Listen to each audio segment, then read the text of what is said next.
Good evening, everybody. This is the regular meeting of the City Council of the City of Cottonwood, Arizona, to be held December 4, 2018 at 6 p.m. If we could please take the roll. Councilmember Althouse? Here. Councilmember Henry? Here. Councilmember Hulse? Here. Councilmember Howdiggy? Here. Councilmember Matthews? Here. Vice Mayor Allen? Here. Mayor Alinsky. Here, thank you. Please stand and join me in the pledge.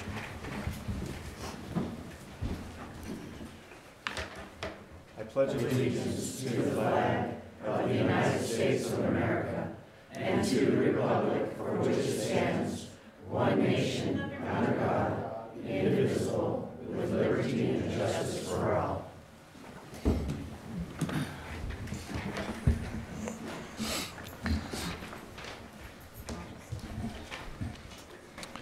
Okay, up next is a brief summary of current events by Mayor, City Council, and/or City Manager. The public body does not propose, discuss, deliberate, or take legal action on any matter brought up during the summary unless the specific matter is properly noticed for legal action. Are there any council members with anything to report? I got a couple items. Since we didn't have the meeting right before Thanksgiving, we did an annual toy run on November 10th. Brought in a lot of toys for local Verde Valley kids in need and raised over $1,500 to help kids with scholarships.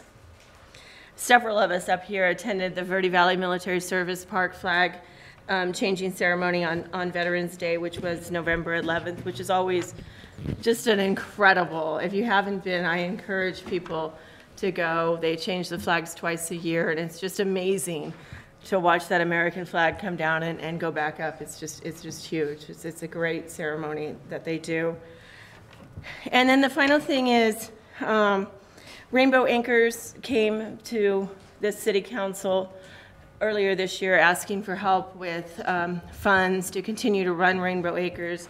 We, unfortunately, were unable to help them, but the motorcycle community has stepped up, and January 1st is the annual Frosty Run, and all proceeds are going to Rainbow Acres. Last year we raised over $3,500 for Cottonwood Firefighters Association, so this year we're hoping to raise more than that for Rainbow Acres and help them out. Great. Thank you. That's it. Okay. Any other council members? Just a couple items real quick. I had the opportunity to ride the ladder of the fire truck for the Thanksgiving turkey donation event over at Fry's. Loved that. It was a great fun being on the very top while the wind blew. And if you have an opportunity to do that, do that.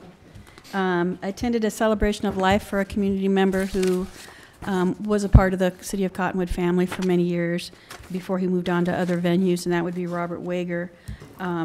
He recently opened Feral Goat Firearms business just about 6 months ago and died very unexpectedly. So he's a community member, and I wanted to recognize him and his family because they're a big part of our community. Both Councilmember Matthews and myself attended a community advisory board for the Department of Environmental Quality regarding plume or an issue that the City of Cottonwood has, but not the city itself. It was something years ago, and we're looking for more members that might want to sit on that committee. If you have any interest in sitting on a committee that's talking about possible contamination of wells, but not here, further out by the city and out into the village, please feel free to contact me or Michael Matthews, because we do need a couple more members to sit on that community, and we can give you a little bit more information at that time. And I think that's it. Thank you very much. Okay. Any other council members? No? City Manager? Nothing to report tonight, Mr. Mayor. Yes. I have one more thing. Shop with a Cop is going to be next Saturday. 15th. Is it? I have to get my calendar back out. Shop with a Cop, and that's at the airport.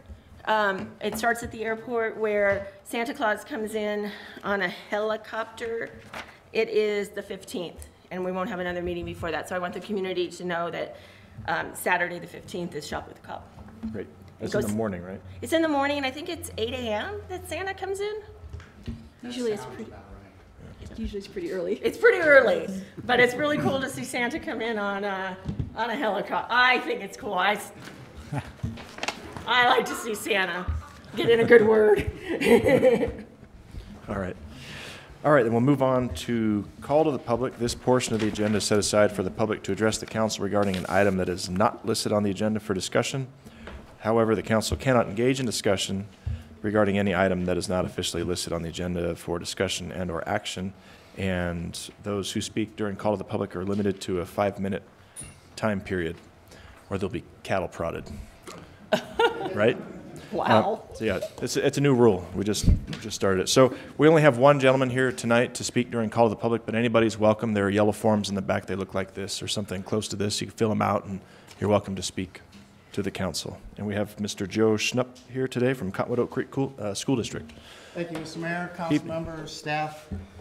My name is Joe Schnupp, and I represent the Cottonwood Oak Creek School District. I'm the Director of Facilities for the district. A few years ago, the City of Cottonwood Public Works Department approached the school district for plans regarding the MINGUS construction project, and they presented conceptual designs. The district reviewed the plans and made recommendations for a crosswalk and traffic warning signals out in front of what was formerly known as Cottonwood Middle School, now Cottonwood Community School. The Public Works Department agreed to install a crosswalk, median, and flashing signals and appropriate signage.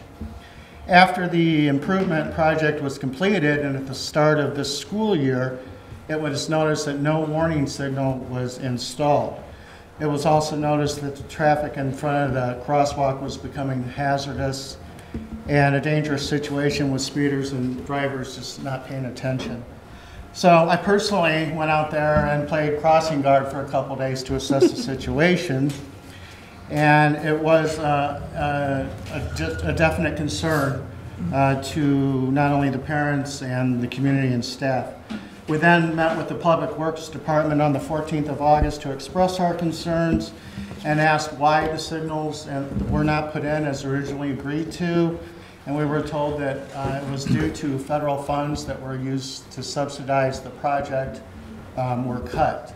We were never made aware of this at any time, that these signals would not be put in. And we met with the department and we asked what we could do to rectify the situation. And they said we would need to file a formal letter of request regarding a zoning change for that area, which we did immediately the next day. The city engineer's findings and response summarized to it was the Cottonwood Police Department conducted a special enforcement of the speed limit along the stretch of Mingus Avenue, and they did a study, and as a result of the study and the school's request to institute a school zone along Mingus Avenue, they recommended that is implemented. And including of that recommendation was the speed limit should go from 25 to 20, and it should be deemed as a school zone. But also in his recommendation, he said that the cost for the new signage and anything associated with this should be at the burden of the school district. So the City of Cottonwood Public Works Department said that they would be responsible afterwards to maintain any of the improvements. So with that, we did work diligently in the beginning and cooperatively with the city throughout the project. And we did grant temporary easement to the school sites, and we even waived the compensation of around $1,000 that the city was willing to pay the district. We waived that and told them we're fine. So we are awaiting an estimated cost from the city of what they feel the improvements would cost now. But their improvements did not include a flashing signal. And the type I'm talking about is very similar to the ones over at Cherry in Maine at that crosswalk. So we do not feel that the Cottonwood Oak Creek School District should bear the burden of any costs related to rectify the situation and protect the students, staff, and community. Therefore, we request a formal city council meeting to include this as an agenda item for discussion and to address the concerns to bring this to a reasonable and fair resolution. Very good. Okay. Thank you very much. Thank you for being here this evening. All right. I would like that to be Yeah. agendized for council discussion then. Absolutely. Okay. Are there any other folks here tonight to speak during call to the public? No. Okay. And we'll go ahead and move on to approval of the minutes of the regular meeting of November 6, 2018, special meeting of November 7, 2018, November 13, 2018, November 16, 2018, and November 17, 2018. Move to approve the minutes. Second. Okay, Councilmember Althouse made the motion, Vice Mayor seconded it, and all in favor? Aye. Any opposed? Okay, minutes are approved. And we roll into unfinished business. We have 2 items tonight under unfinished business. Item 1 is ordinance number 653, amending the city's zoning ordinance by amending section 418, C1 zone, light commercial, by amending section B, permitted uses, and C, conditional uses. This is the second and final reading. Evening. Good evening. Thank you, Mr. Mayor, Council. Scott Ellis with the Community Development Department. There's been a little gap between meetings, so I'll just give you a brief rundown. Ordinance number 653 is a request to amend section 418 C1 light commercial regarding outdoor entertainment. It was discussed several times amongst council and planning and zoning commission on how to allow outdoor entertainment in commercial zones. It's a request that a lot of business owners have. Previously, they'd have to come get a conditional use permit, which could take some time. A lot of them didn't know up front and starting their businesses if that's the route they wanted to go, so then they'd have to come back, go through the process. Creation of the entertainment district put in a boundary that's really well thought out and appropriate to allow this as a permitted use within that entertainment district boundary. Other areas of the city will continue to get conditional use permit. There will be restrictions on time. Noise ordinance still needs to be followed. There's been no changes since the first reading. No questions, comments, concerns from the public. Okay. Any questions from council for staff? No, sir. No, sir. Okay. Anyone here tonight who would like to speak on this item? No. Okay. I would go ahead and motion to approve ordinance number 653. Second. Okay, Mayor made the motion, Councilmember Henry seconded it, and could we please have a roll call vote? Councilmember Althouse, Yes. Councilmember Henry, Yes. Councilmember Halls, Yes. Councilmember Howdigy, Yes. Councilmember Matthews, Yes. Vice Mayor Allen, Yes. Mayor Linsky. Yes. Motion carries. Great, thank you. And then second item under unfinished business is discussion, consideration, and possible approval of an amendment to the Mesquite Hills. I'm so sorry. Would you mind reading ordinance number 653 by title only? Ordinance number 653, an ordinance of the mayor and city council of the city of Cottonwood, Yavapai County, Arizona, amending the city zoning ordinance by amending section 418 C1 zone, light commercial, by amending section B, permitted uses, and C, conditional uses. Mr. Mayor. Great, thanks. Okay, item 2 under unfinished business is discussion, consideration, and possible approval of an amendment to the Mesquite Hills Subdivision Development Agreement. Thank you, Mayor, council members. Morgan Scott with City Hall, and I know you all saw this just about a week ago, so I'll try to go through it quickly, but for the sake of those who might have questions, I did put together a couple slides. I'll try to keep it to 3 slides, I promise. So, many of you are familiar with the Mesquite Hills subdivision. It's on the most western city limits of the city of Cottonwood. It's about a 425 home subdivision. There have been 86 homes built to date. The developer VRE installed and paid for all of the water capacity. They didn't use any of the city water capacity. They did not install any wastewater capacity. They later did come back and install an arsenic treatment system, even though they were not obligated to. Based on some conversations and emails we found at the time going on, there was an agreement being discussed with the developer VRE, and they were going to develop this arsenic treatment system in exchange for some waivers in some of the capacity fees. At that time, it was the impact fees.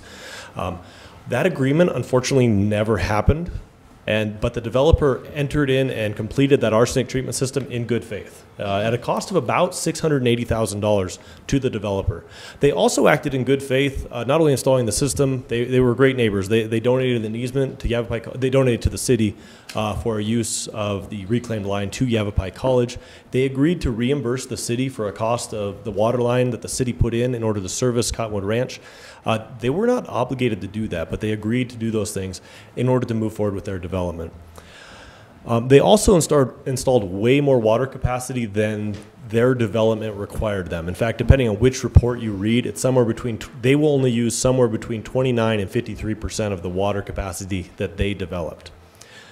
On August 20th of this year, we received a request from the home builder within the subdivision to waive the capacity fees. On November 13th, we brought that situation to City Council. We went through it in detail. We looked at a few different scenarios, a few different options, and the direction from staff was to develop an amendment to the development agreement which would waive the water fee, as I believe we all originally intended, and then to set the wastewater fee back to what the wastewater impact fee was at the time of that agreement.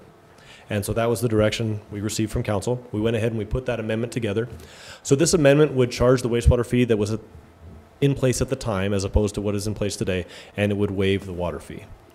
VRE, and Steve, I don't know if you want to talk about this a little bit, but VRE also agreed that they, within this amendment, they agree to never challenge this again. They've agreed to waive that right. So that's within this amendment also. So the questions we have for the council tonight, does the amendment look okay as it is? And the developer asked me, and he is here tonight, if you have any questions for him, but he asked me, would this be retroactive to October 1st? Because he submitted his letter August 8th. The new capacity fees went into effect October 1st. There's been about 3 to 5 homes built between October 1st and now. So would you like, if you would like to approve the amendment, would you like it to be retroactive to October 1st or to today's date? Okay. Was that 3 slides? I think that was 4 slides. It was, you're correct. Any questions from council for staff? I know we discussed this at length previously. It seems like a very fair resolution to the situation. So I think the amendment is satisfactory as far as I'm concerned, and I personally wouldn't have any issue with making this retroactive to October 1, but I'm curious how the rest of council feels. I would agree, Mayor. I would agree. No objection. Agree. Okay, I make a motion? please. All right. I move to amend the Mesquite Hills Subdivision Development Agreement to waive water capacity fees and reduce wastewater capacity fees to $2,450 per single-family residence for the remainder of the project, subject to approval of the final form of agreement by the city attorney. Second. Oh, and include the retroactive rate also applying to 3 to 5 homes built since October 1st, 2018. Second. Okay, Vice Mayor made the motion, Councilmember Althouse seconded it. If we could ask Mr. Horton maybe to do a roll call vote. Councilmember Althouse? Yes. Councilmember Matthews? Yes. Councilmember Hulse? Yes. Councilmember Haddigy? Yes. Councilmember Henry? Yes. Vice Mayor Allen? Yes. Mayor Linsky? Yes. Thank you. Carries.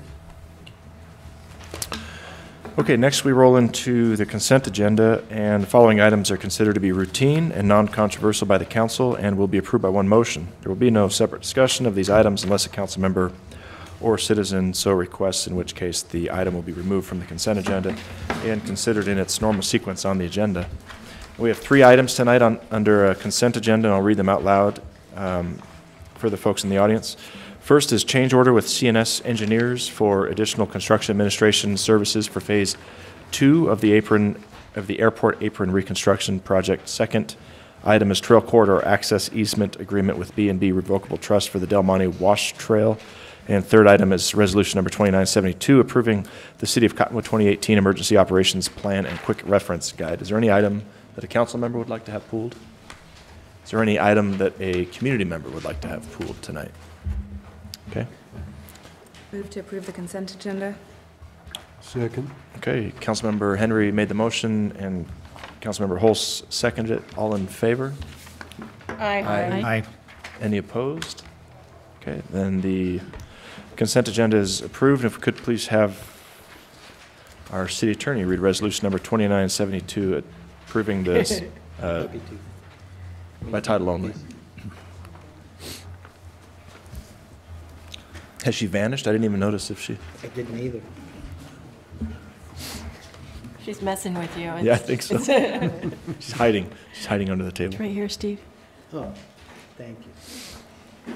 Resolution number 2972, a resolution of the Mayor and City Council of the City of Cottonwood, Yavapai County, Arizona, approving the City of Cottonwood 2018 Emergency Operations Plan and 2018 Emergency Operations Quick Reference Guides. Mr. Mayor.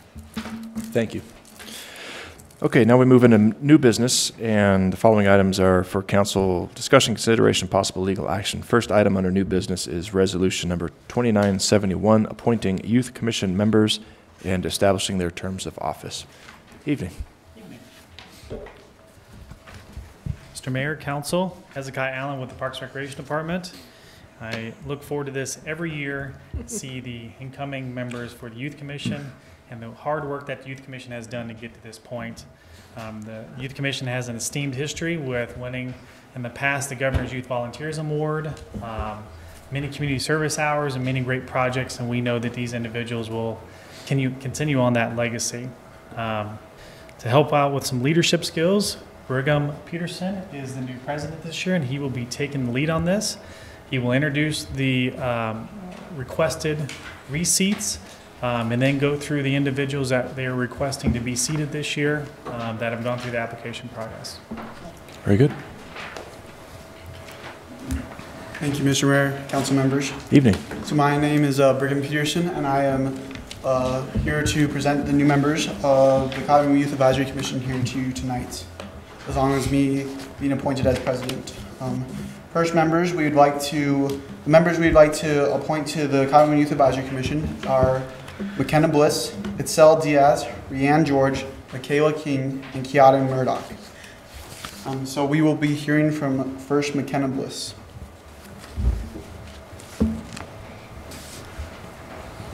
Thank you. Hello, I'm McKenna Bliss, and I am going to be part of the CYAC Cottonwood Youth Advisory Commission. Is there any questions? I would like to do this because I really enjoy community service and helping others, because I really enjoy making others feel happy, and I enjoy what it does in other people. Very good. Any questions for Mrs. Bliss? No. Congratulations. Thank you. Thank you, Ms. Bliss. Next, we will be hearing from Itzel Diaz.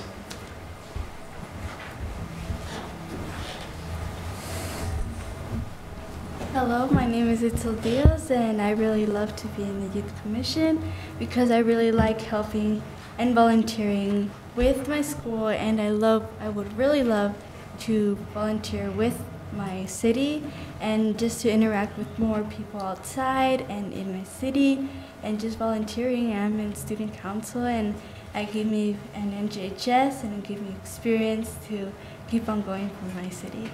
Any questions? Fantastic. Any questions? Good. Thank you. Thank you. Thank you. Next, we will be hearing from Rianne George.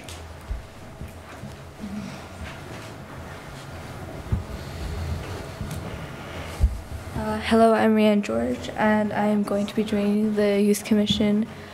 I really want to join this thing so I can see other kids out of the community to open up and to speak their minds, and just want to be involved with the community, just put out my ideas and be there. Any questions? Very good. Thank you. Thank you. Next, we will be hearing from Michaela King.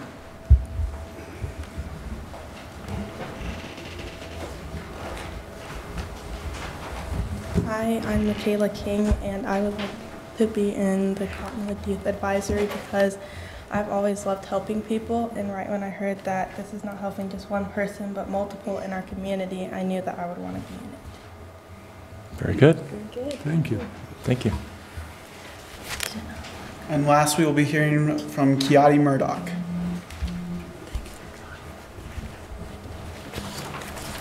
Hi, I'm Kiati Murdoch, and I'm really excited to be on the Youth Commission because I want to help represent the youth of our community and do it with this new great group of people. Awesome. Thank you. Thank you.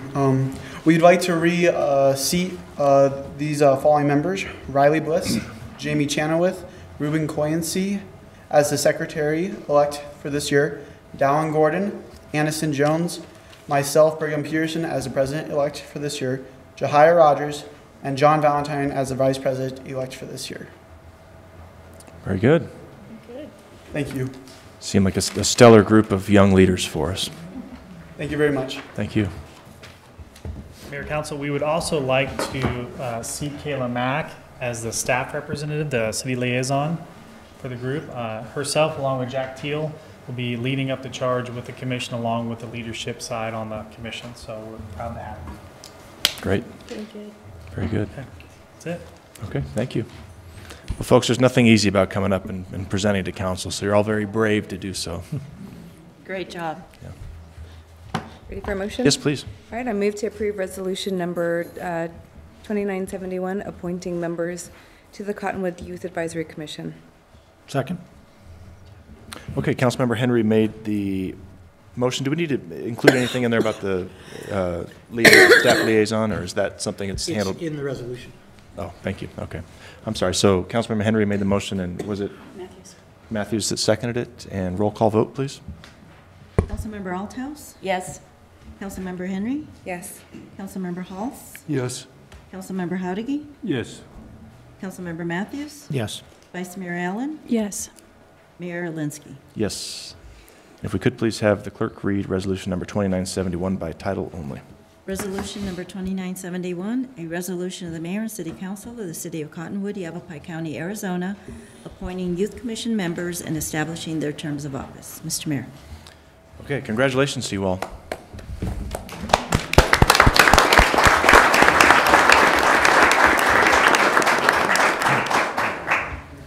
There'll be election in 2024, so we expect to see some of your names. All right, moving on to item 2 under new business. We have a public hearing for suggestions of proposed projects to be considered for the city's anticipated community development block grant funding for NACOG'S 2019 funding cycle. Thank you again, Mr. Mayor. As mentioned, this is a public hearing for Community Development Block Grant, also known as CDBG funds. Required public hearing to hear proposed projects, put them on the record. If they're not mentioned here tonight, they cannot be considered. Okay. We have Isabel Rollins here with NACOG to go over some of the requirements, what the program is, and how to move forward with it. Okay, if we could call it Ms. Rollins, please. Thanks for being here this evening. Thank you. So this is the first public hearing of 2 public hearings that the city will have so that you can get Community Development Block Grant funds next year. This first hearing is for project input. Any ideas that will end up being moved forward to an application next year need to be brought up tonight. And the second hearing will be in January, and that's where you will pick the project that will be funded. So let me give you an overview of the CDBG program before we open the hearing for ideas. CDBG is a HUD Small Cities program that provides funds for housing and community development activities in rural Arizona. The Arizona Department of Housing is the state agency that administers the funds, and NACOG assists with the planning of the allocations, and we also provide technical assistance for the application process. CDBG can fund a wide variety of projects, but to be eligible for the funding, the project has to meet at least one of 3 national objectives. The project either has to serve at least 51% low to moderate income persons, or it has to aid in the prevention or elimination of slums or blight, or solve an urgent need health hazard. There's also some groups that Congress has designated to automatically qualify for the funding. Groups that qualify are older adults. So for example, a senior center project would automatically qualify. Adults with severe disabilities. So you can do accessibility improvement projects, persons who are homeless, projects that serve abused children or battered spouses, persons who are illiterate, persons living with AIDS, or migrant farm workers. Cottonwood actually qualifies area-wide for the funds. According to HUD, the area is 55% low to moderate income. So that actually opens the city up to a wide range of projects without having to do an income survey. So the numbers that we're using right now are estimates. The way that it works in Arizona is funds are automatically sent to the state and on a poverty and population formula, and then the state distributes out to the Rural Council of Governments on a poverty population basis, and we do the same within each county. And then in the counties, we have a rotation cycle where every incorporated city, town, and county gets funds every 4 years. And actually in Coconino County now it's 5 years. So next year is Cottonwood's turn, and we're expecting that about $1 million will come to Yavapai County, which is going to be divided between 3 different entities. So Cottonwood will get around $330,000. As I said, that's an estimate right now based on last year's numbers. This is a long process. The application process takes 6 months to a year. So we're working on estimates until we get the actual numbers from HUD, which usually happens in January or March, somewhere early in the year. And the numbers aren't too far off, but we just have to keep in mind we have to be a little bit flexible. They can go up or down 5 or 10%. There's also 10% of the funds are set aside by the state for a competitive process.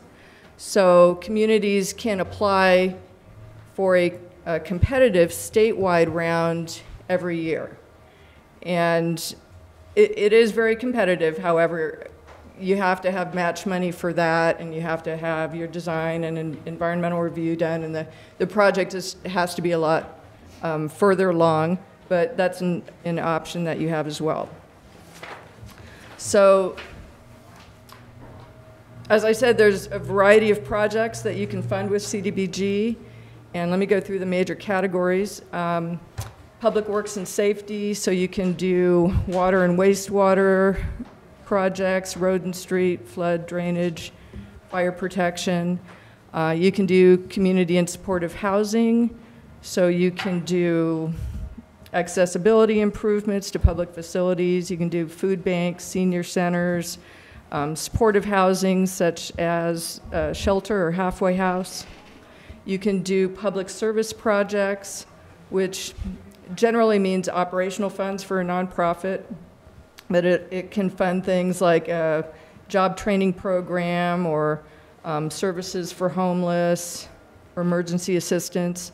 You can do housing projects such as owner-occupied housing rehabilitation or home ownership assistance. You can do economic development such as infrastructure improvements, as long as whatever you're doing will create permanent full-time jobs or retain jobs. You can do neighborhood revitalization redevelopment, such as clearance or demolition. Planning is also an eligible activity, and you can use up to 18% for administration. No, I'm sorry to interrupt. Do you mind if I interrupt real quick? When you say planning is eligible, do you mean just coming up with a planning document or a feasibility study or something along those? Paying for a plan, paying for a community development plan or a housing plan. Okay. As long as you're serving primarily low to moderate income, but if it's for the city, then it should qualify. Projects that Cottonwood has done in the past with these funds include street improvements. There's been a few street improvement projects, housing rehab, senior center improvements, job training. There's been accessibility improvement projects, heating at Old Town Mission, work on North 10th Street, some curb gutters and sidewalks, Cottonwood Civic Center, transitional shelter. So you've done a variety of projects over the years. This goes back to 1982. The schedule that we're looking at for this process is by the end of this month, anybody who is proposing a project and needs additional funds to get their project done should have those funds in place. The state doesn't want to support applications that are speculative, that have things that still need to be worked out. So any funds needed to do the project need to be in place. February 1st, the city needs to turn in a letter of intent, actually January 31st. And in January at probably your second council meeting, I'm not sure, yeah. You will be given the list of eligible projects that are brought up tonight, and you'll need to select which project you'll be moving forward with. Then we'll help put the application together. Right now, we're just going to ask anybody interested in proposing a project on just filling out a short 2-page form, a pre-application form, just to give you an idea what everybody's proposing.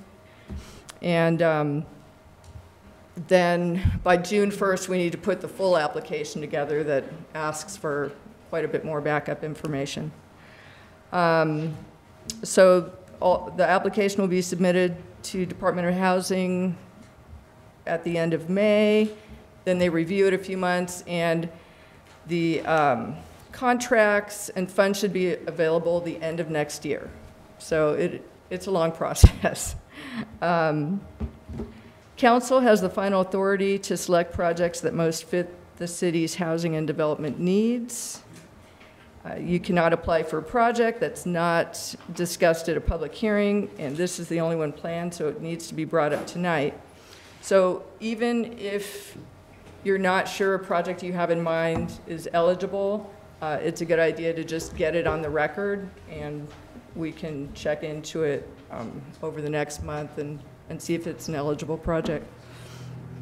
And the public, council, and staff all have the opportunity to identify housing and development needs and present projects for funding. So what the plan is here is we've got a sign-in sheet for anybody who will be presenting a project tonight. And then, did we bring the forms? Okay. And then we have these 2-page requests for funding forms. And I should have put some cards up here, because I don't think my phone number's on there. I'll put some cards up here as well, and anybody who has questions can give me a call, and I'll help you with the form or to figure out if your project's eligible. Are there any questions before we open the hearing? Do we have any questions from council for Ms. Rollins? I do have one question. I know that in years past, I'm sorry, okay. In years past, we've been able to fund multiple projects, and I think even you've received a little bit of flack from other cities and towns on why we're not able to do that anymore. Can you update us on that? That decision was entirely made by the Department of Housing. They are short-staffed, they have been for a while, and basically just could not handle the multiple projects, and they made this decision about 3 years ago that the communities can only do one project at a time with their funding, and counties are allowed to do 3. Got it. And so there's just no. We've complained a few times, and they're not budging. Not budging. Yeah. All right. Very good. Thank you. Okay. Thank you. Okay, so at this point, we're going to go ahead and open the floor to the public to share with us your ideas on how this money can be best spent. And yellow forms in the back, which you're welcome to fill out. I've got 3 so far, but we have many more people in the audience tonight, and I'm sure you would all like an opportunity to share with us your good ideas. So don't be shy, fill out a form, borrow a pen from a neighbor, and come on up. So first we're going to call up Vicki Rafferly.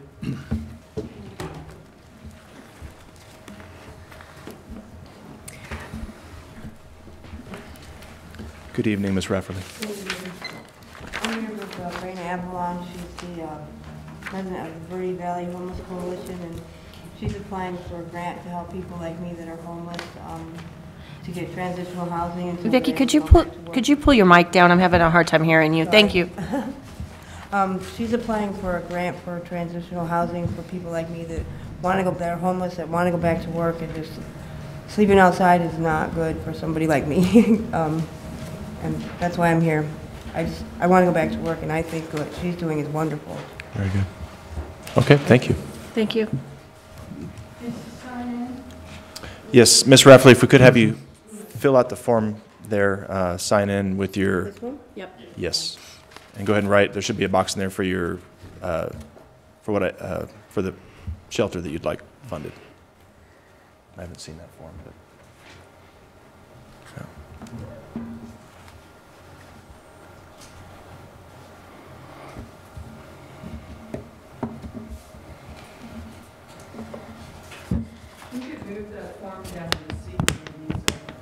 Okay, that's a good idea. Right. Thank you. All right, next we'll call up Raina Avalon.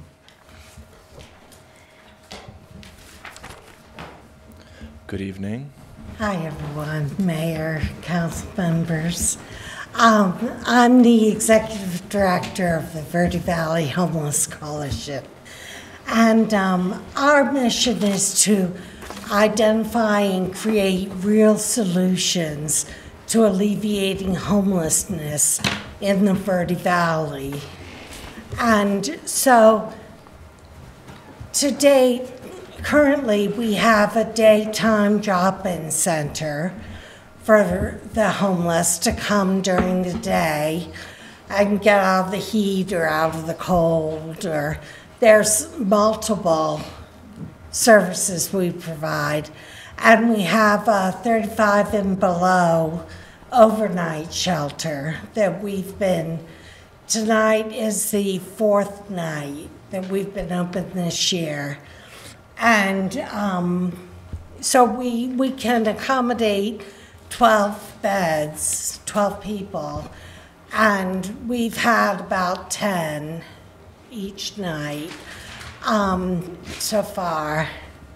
And so along the lines of alleviating homelessness, part of my inspiration was Vicki. She would really love to go to work. And it's so exhausting being homeless that she can barely get through the day, like trying to sleep at night, trying to stay safe, trying to, it's very difficult. And so our proposal is to open a 10-bed transitional housing, not a shelter, but a transitional housing where people could stay for 3 to 6 months, and perhaps we would charge $400 a month and bank $250 of that for them to have as savings when they move out, when it's time for them to transition. I've also had, in the last 2 weeks, I've had 2 women in their upper 70s who are living in their vehicles, waiting for, they're on the waiting list for low-income or senior housing. And it's heartbreaking to see these women. I mean, they're suffering health-wise, they're suffering mentally, you know, it's very difficult. So all of these situations, what happens, we've served 186 unduplicated different individuals in the 4 months our day drop-in center has been open, which is quite a lot compared to the point-in-time numbers. And we've had 9 people find employment in that time. And they find employment, but they don't have money to secure housing immediately. And so they're trying to live a homeless lifestyle and at the same time work a full-time or part-time job. And a lot of them want to work, and it's very difficult. So this will give them a place to live. My plan has like 10 individual bedrooms where everyone would have their own bedroom, and there would be a common living room, a common kitchen, case management on site, access to services and referrals to mental health. So we work a lot with Spectrum and Catholic Charities, and a lot of we work with a lot of organizations. But so that's kind of it in a nutshell. That where they would pay something to stay there, but a good portion of it would go towards their savings for when they're either they move up on the list of the housing, or they find an apartment, and so that they can have money for a down payment and furniture or household. Mm-hmm. Very good. Thank you. Thank you, Ms. Avalon. Thank you. Okay. If you would, just step aside there and fill out that form and grab a card, and we'll call up the next person here, who is Denise Kelly. 4 months. Hello, Council. Good evening. Mayor, nice to be here. I guess I'm going to call my project Park for the People. And listening to the person from NACOG, I'm sorry I don't remember her name, it seems like this project would fall under Public Works and Safeties, Economic Improvements, Accessibility, Access, and Neighborhood Revitalization. So I don't know if anyone's driven by our park lately at night, but it's really dark. It's unlighted. There's no pathways. You could hurt yourself, trip and fall, of course, and it's unsafe at night a lot, and it's right in our Old Town neighborhood. So I look at this as a project where we could do 2 things, really, where we could make the park better by, making it safe for kids, making it safe to walk your dog at night, lighting it, making it handicapped accessible so people that have handicaps can actually use the park, and even people walk their dogs at night, and for kids to be able to play in that park all the time. So I look at it having benches maybe that are donated by prominent city members that want to sponsor those benches. I look at park pass so that people can get through the park pretty easily, especially if they're handicap accessible. I look at the stage as something that should be plug and play, so that we could have things like free movies for low income, or free concerts, or things like that say, Clarkdale might possibly already be doing.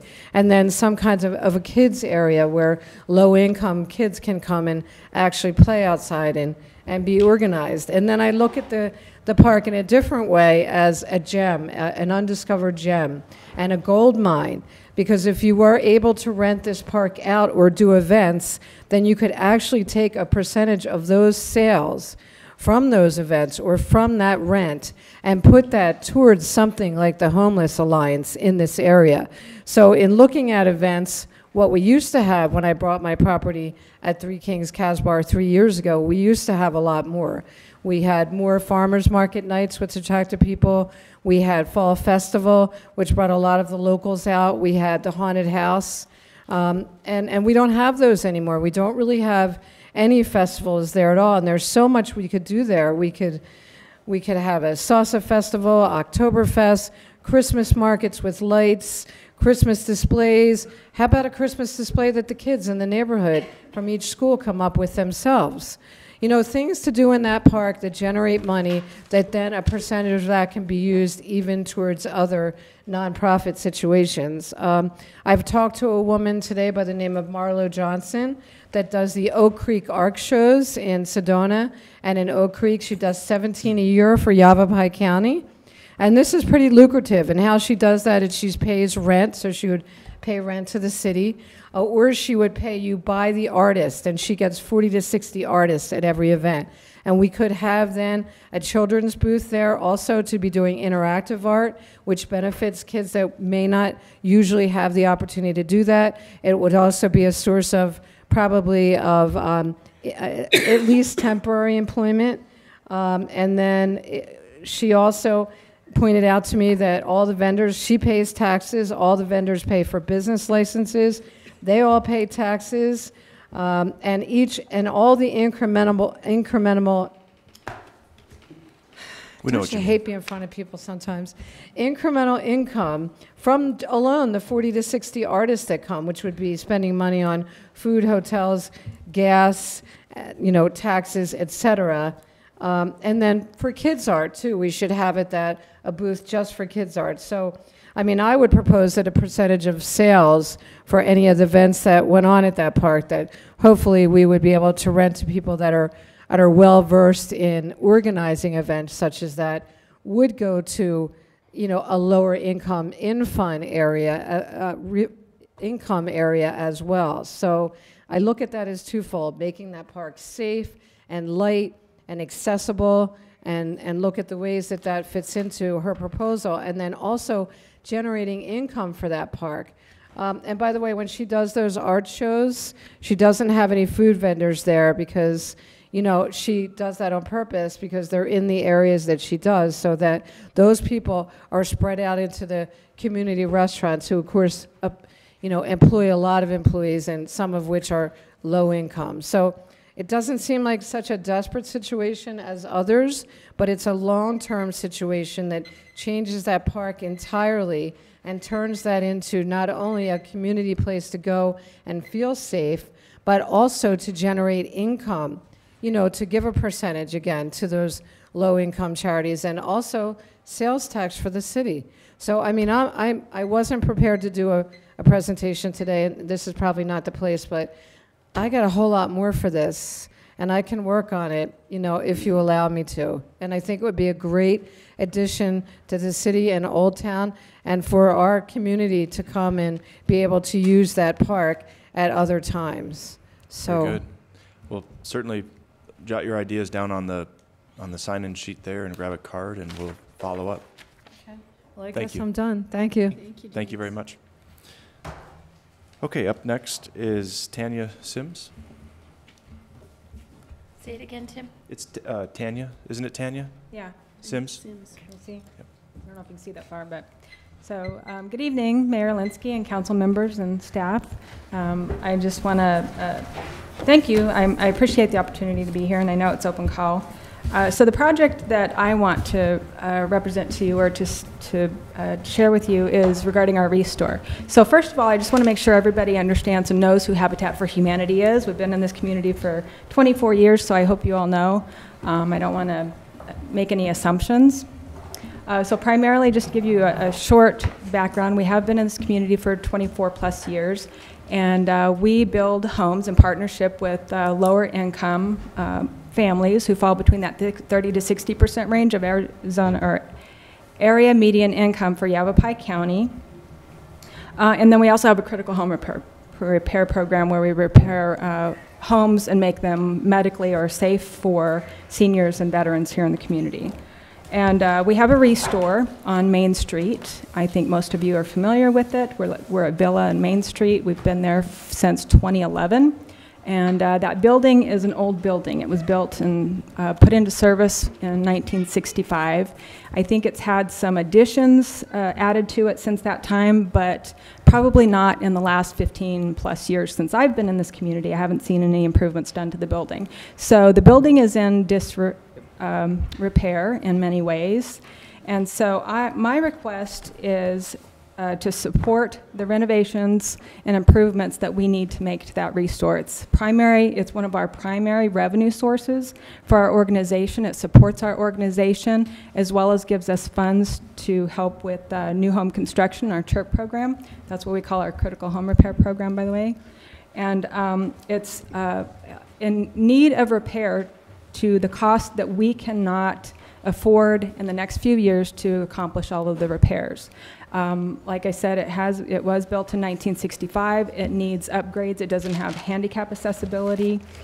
We have a significant portion of our store that doesn't have heating and cooling.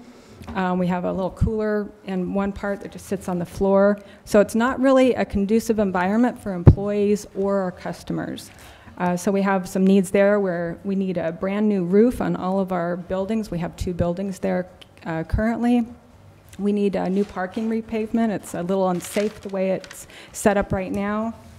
So it really just needs a lot of renovations and improvements so that we can, so my ask is that you would support the nonprofit in a way that we cannot financially support the building so that we can continue the good work that we do here in the community.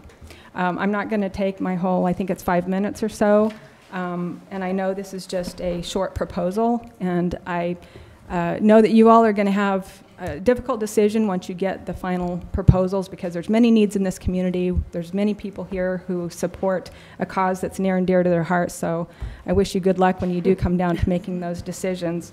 But I would like you to put into the pool consideration to help us improve our building because we serve a great need here in our community, and we continue to grow as an organization and continue to increase the number of homes and the number of homeowners that we serve through our critical home repair program.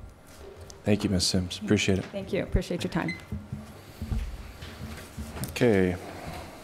I received a blank one, which is interesting. But next is Elaine Bremner.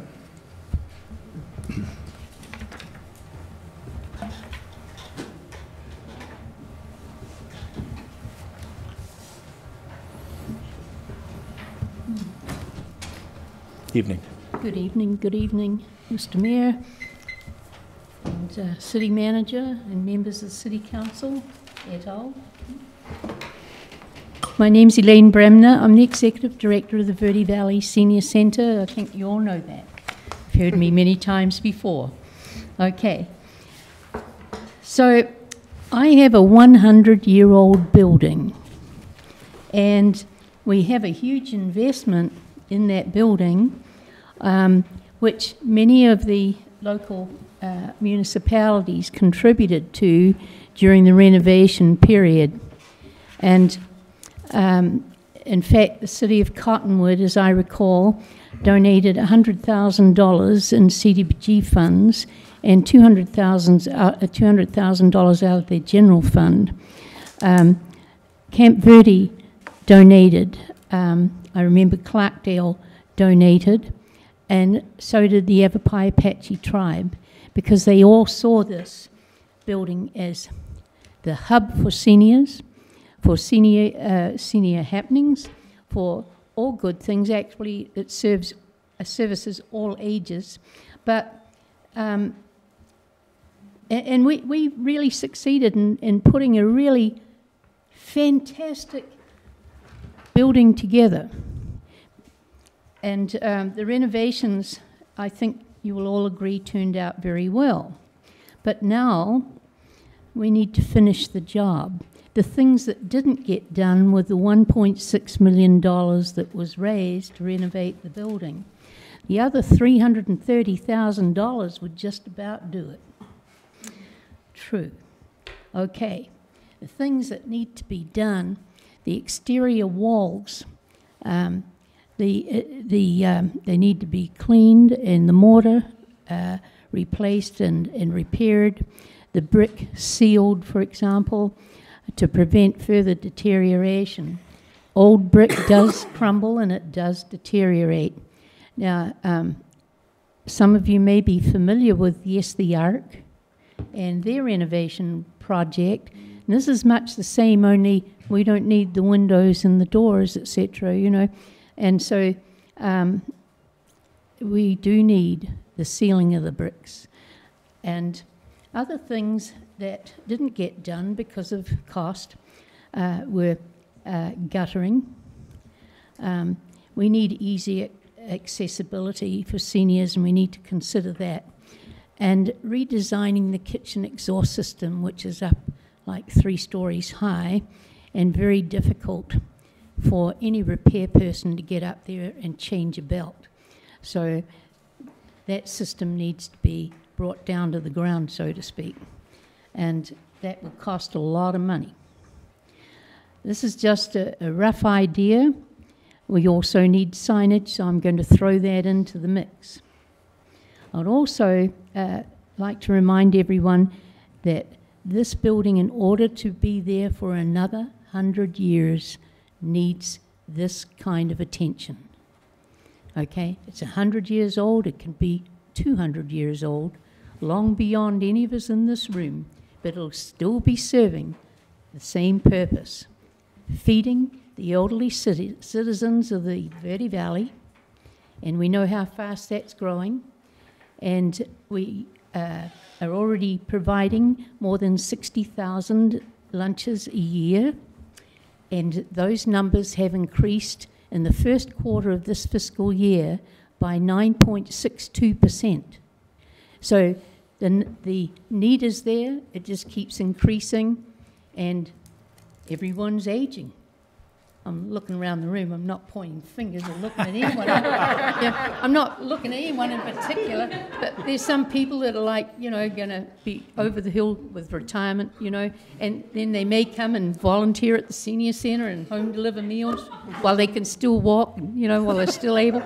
All those things. We also have a volunteer sitting on the council, Mike, home delivers meals. I noticed there's another volunteer sitting back there, Joy. Yes, thank you very much. You know, and there's room for more. But the thing is, this building, we're almost there. We're $330,000 off the mark. This would preserve an historic building that's won 3 Governor's Awards, okay? And it was the renovation actually was designed by Isabel's now husband. He wasn't at the time, but Isabel's, and that was Doug Stroh. And I think he did the building here recently over across the street. And so we had a lot of talent, and he's a very giving guy. He has been to the senior centre and has done a lot of design things for me without fee. And that's how we survive. A lot of things are done, and people are so generous. But this would be the frosting on the cake to preserve that building. I'd like to make a recommendation, and Tim, probably you'd be the guy, or maybe Steve, you might have an idea on this, okay? And that is, the state approximately 3 years changed the way that they handle CDBG funding, in that I feel that they are shortchanging non-profit agencies by only having one project to choose from.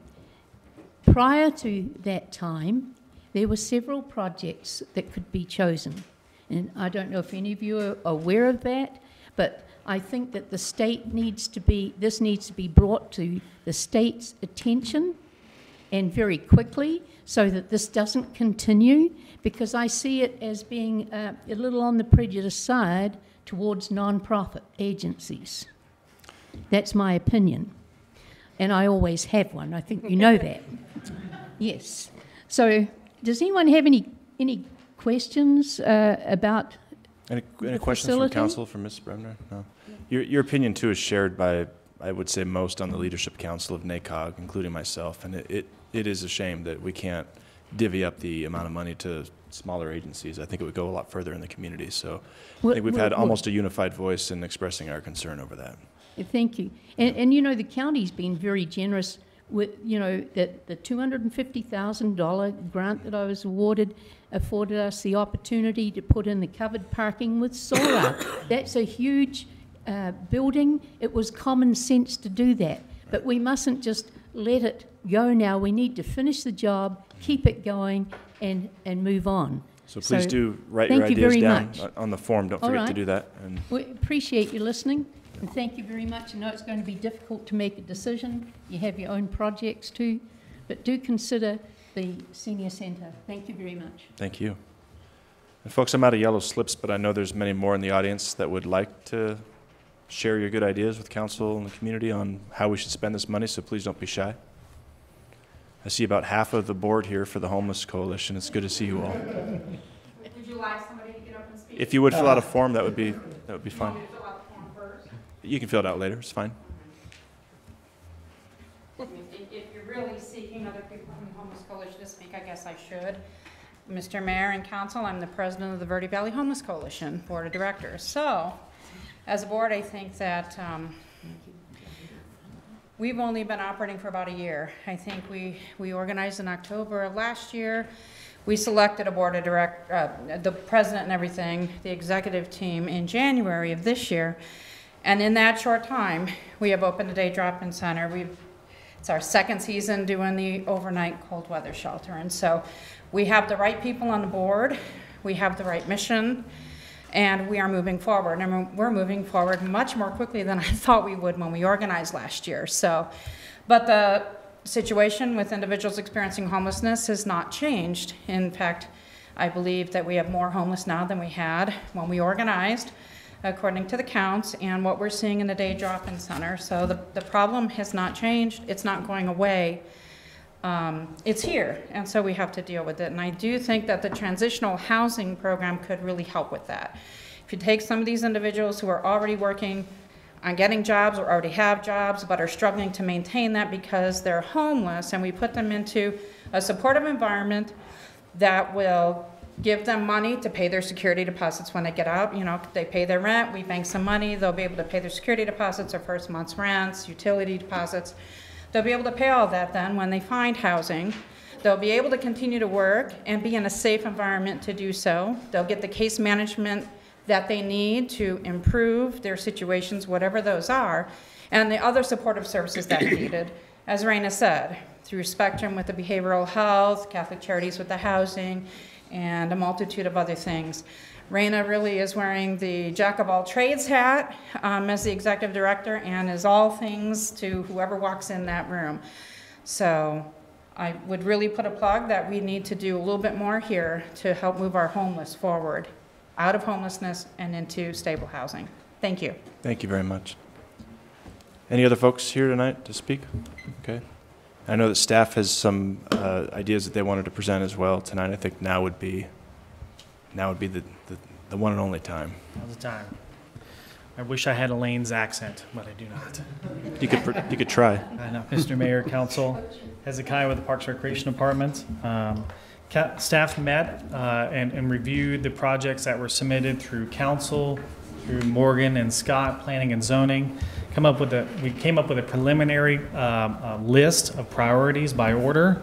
The first being the Comprehensive Parks, Recreation, Open Space, and Wayfinding Master Plan / irrigation design and installation for Riverfront Park. That would all be considered one project, but it's layered. So it's kind of like the bundle process with American Pickers. We've submitted this for the past 18 years, so we've had 18 years of pre-planning, so we're ready to roll on this. Riverfront Park reclaim line to Old Town, activity park improvement / Old Town floodplain. There's possibly other grants for that. Mingus Avenue reclaim line from Maverick to Mingus, wastewater treatment plant. Main Street road diet and mill and fill. I believe that's partially funded right now. Domani Trail improvements, that project's underway. Riverfront Park trail improvements, that's funded partially through State Parks grant right now of $107,000 and some change. And we have a clear vision through a Trails Master Plan on that. 12th, Mingus Main Street neighborhood drainage improvements. That's also possibly future grants. 6th Street Mingus to 89 Avenue, possibly Her Street, Montesoro to Chuckawalla. That could be possibly HERF funds as well. So there's some ideas and concepts for you, and I believe Robert and Morgan are here if you have any questions. Any questions from council on those ideas? I have one question. Hezekiah, number 10, Doug, is that the issue over by the school with the children walking in the middle of the street now that it's, okay, not necessarily in the middle of the street, but you know me, I like to over-exaggerate. There's no sidewalks for the children now that it's K through 8. Is that's the same? Okay, I just want to make sure I understood that one. And the estimate for that was, I think, close to $1 million to actually. Over $1 million. Okay, thank you. So the way this works then, if any of these particular projects, it would have to be just one of them. You could. Yes, so okay, 1 out of through these 10, each one identifies a single project, so. Okay. Yeah. Okay. And then we would, my understanding of the process, will add what was submitted today through the public process, and then the following meeting, we'll present a list again to council to prioritize that list. Great. And so who? That's hard meeting. That's the real hard meeting. Who is it then? And this isn't a question for you, Mr. Allen, but probably more for Ms. Rollins. Is who will your office then assist in, like the agencies that have presented their ideas to us today? Will your office assist in helping them make a proposal that's succinct for presentation to council next? I'm sorry, but I'm going to have to ask you to step up to the mic so we can get you.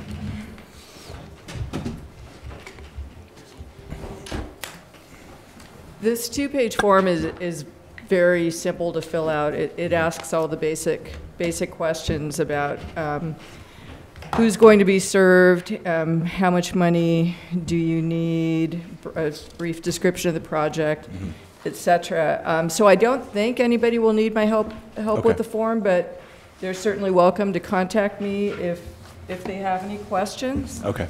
And yes, please. Everybody who is up, make sure you got a form, got a business card, and signed in. Okay. Great. Just be in good shape. Great. Thank you very much. Ms. Kelly, did you have a question? Yeah, I did. It's for Hezekiah, actually. You're going to need to come up to the mic. Since we kind of mentioned the same thing, what was the improvements for the activity park that you mentioned? I believe that was a project that the mayor had submitted with the thought of having a turnkey facility, much of what you had suggested. Staff's thought on that is that the comprehensive plan would create that clear vision for the community for the 116 acres in the network so that we have a concise system throughout the entire area serving all districts. So that plan would lead into what the Old Town Activity Park would be. Okay. All right, so council, have you any other ideas that you wanted to throw out tonight so we can get them on the list? I think I'm satisfied with what I've heard. The flood and drainage improvements are important to me. Transitional housing is very important to me. Obviously the activity park, I think these are all things that were important to me, and I think I've heard even more from our community that's obviously extremely important as well. So I'm just curious if there's something that's missing, because now is our chance to get it on the list. I think we have 15 items on our list, and that's pretty good for $330,000. I'd like to fund them all. Yeah, it won't stretch too far, unfortunately. But well, I will say I don't think I've seen a greater turnout for this public hearing before on the use of CDBG funds. So really appreciate the community stepping forward with your great ideas. Thank you. Is there anything else we need to do, Ms. Rollins? Close the floor and move on? Okay. Then that's what we'll do. And we'll move on to item 3 under new business, which is request from the Backus Building Company to waive the requirement for the installation of a sidewalk for a development located at 519 and 609 AIRPARK Road.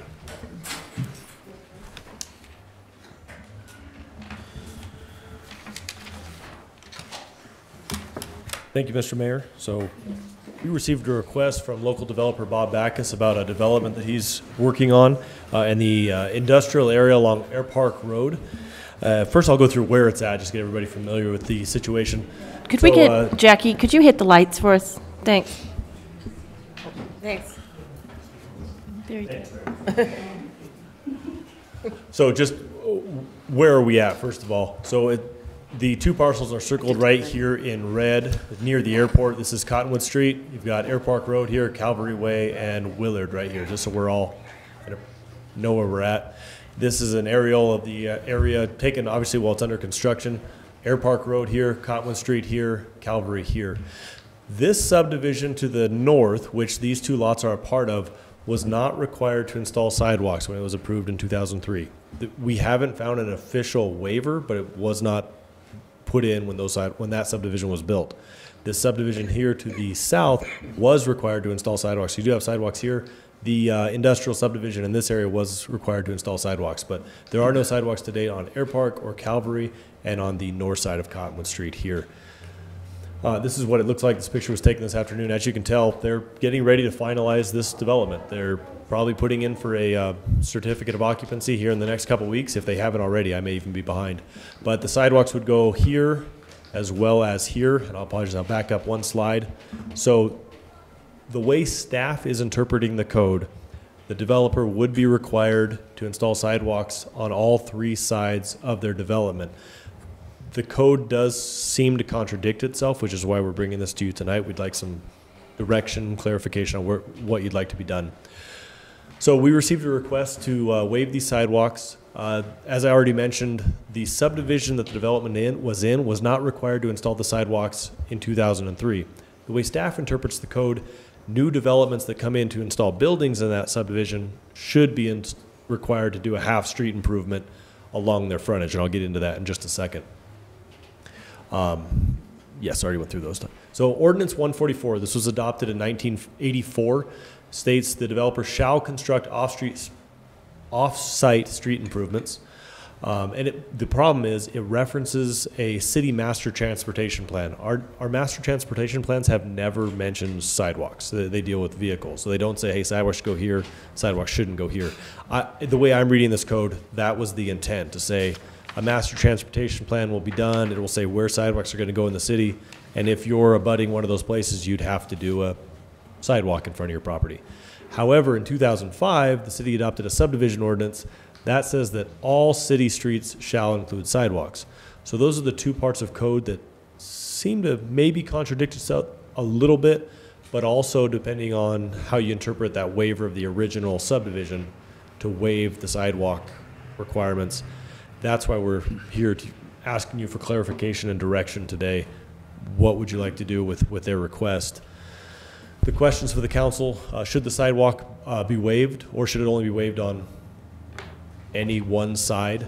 The one request that we have as staff is, if you choose to waive it, we would like to request at an absolute minimum they construct a 7-foot wide bench, because that allows, in case sidewalk is built in the future, one of the most expensive parts of building sidewalk is obtaining rights of way, building retaining walls, building that pad for the future sidewalk. That being said, council, any questions on Mr. Backus is in the crowd? Any questions for us? Any questions right now from council to Mr. Scott? I had a question. So in 2003, because you said that there was a 2005 change to the requirement. What was the requirement in 2003? Just that we reference that master transportation plan, which does not mention sidewalks. That's correct. So at the time this was approved, there was no requirement for a sidewalk. The way we interpret this Ordinance 144 and the way it's been enforced with other developments, they would have been required to install sidewalks in 2003. I'm not sure why that subdivision wasn't required, but other developments at that time would have put in sidewalks. And can you explain that? Because that's what I'm missing. You'd said they're required to construct the off-site street improvements, referencing the city master transportation plan, which doesn't require sidewalks. No, the master transportation plan doesn't address sidewalks at all. It doesn't. There was just never a master transportation plan. I don't know why I have such a hard time saying that. I'm sorry. That address sidewalks and where they go and where they shouldn't go. So then where do we find the sidewalk requirement as of the time this was platted? in 2003. Mm-hmm. That's how we've been interpreting that ordinance, that a sidewalk would be required. All it says is it shall reference a master transportation plan, but I apologize, shall construct an off-site street improvement as determined by the Development Review Board in accordance with city standards across the entire frontage and sideage of the property being developed. The determination will be consistent with the amounts of impact expected and may involve an improvement of a full right-of-way subject to the provisions of the subsection F of this section. So last question, and thank you so far, but so did this go before the Development Review Board in 2003? Yes, it would have gone through the Development Review Board in 2003, as well as the P&Z Board and the City Council. And the Development, I apologize to interrupt, the Development Review Board is now called the Code Review Board. Okay. But. And are you finished? Did you go right ahead? No.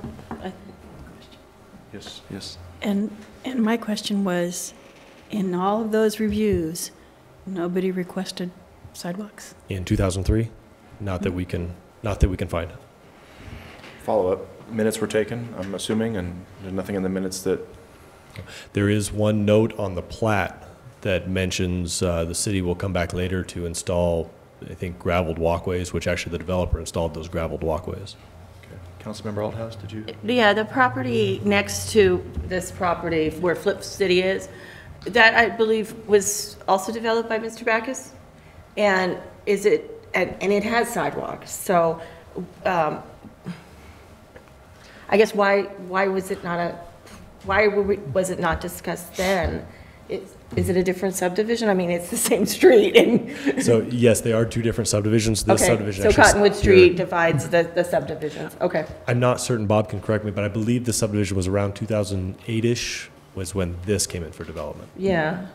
I remember when it was built. We had just moved up here. To make it just a tiny bit more confusing, when the subdivision was approved, it was approved with plans, and the plans actually called out gravel, not hardscape. Right. So it appears we're asked to give clarity to a former council's decision that they never clarified themselves. Clear. Right? I'd like an opportunity to hear from Mr. Backus if he has anything to... But if I can just sort of amend the framing a little bit, I think you're not being asked to draw a legal conclusion. I think you're being asked to express what your preference is, whether the city enforce, to the extent there's an argument to be made that a hard sidewalk's required. Is that what you want to insist on, or do you want to waive either in whole or in part that requirement?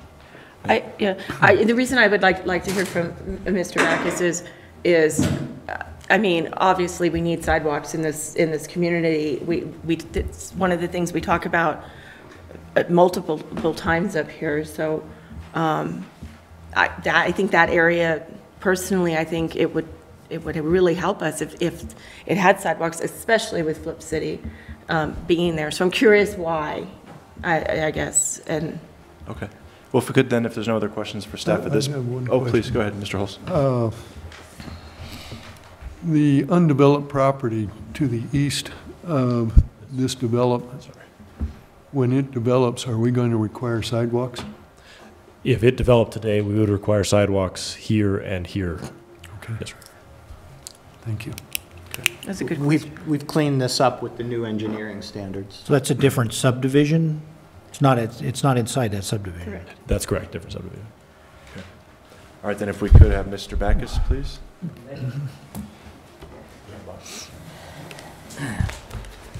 Mayor and council members, my name is Bob Backus, for those who may not know me.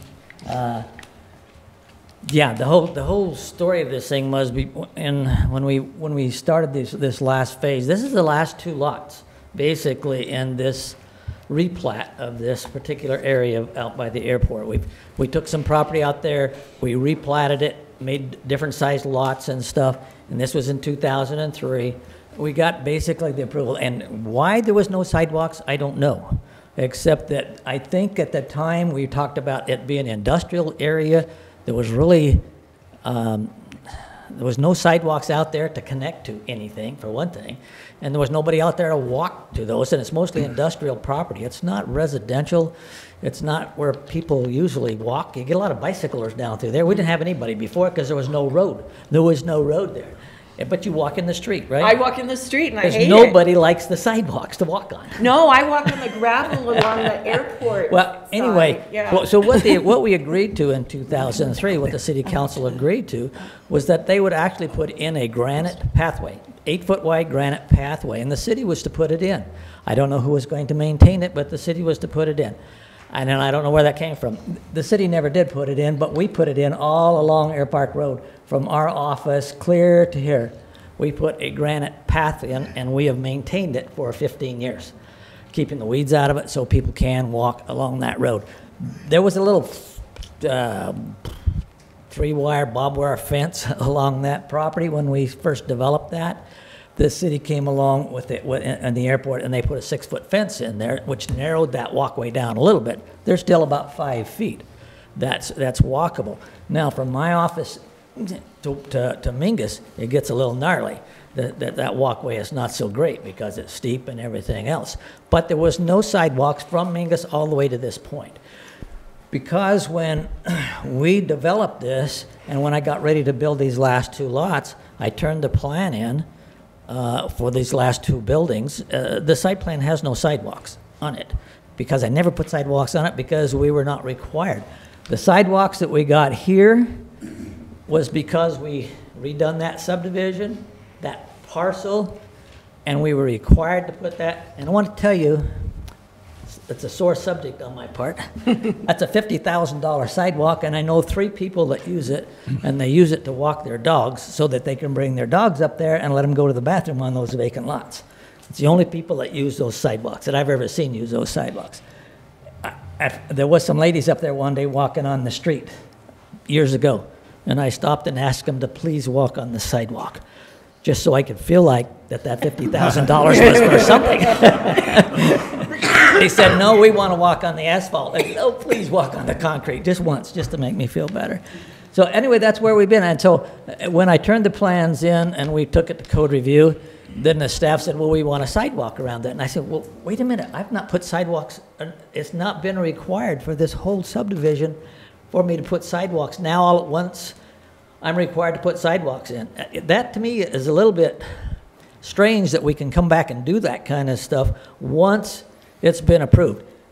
If I was in a residential area, if I was even in a retail area, because I can assure you there's a dog kennel right, what is it, a veterinarian office here, Flip City's right here. Nobody brings their dog, walks their dog to the vet office, and nobody walks their kids to that preschool. So, I mean, if you want sidewalks, they need to go somewhere or to be a purpose. I agreed with the city. I said, you know what I'll do? I will put a driveway in here and one in here that has 9 inches of concrete, which is the required amount for a commercial driveway. We put the handicap sidewalk around the driveway. I said, and we'll put a granite path all the way on this, down this side, and down this side, clear to that corner.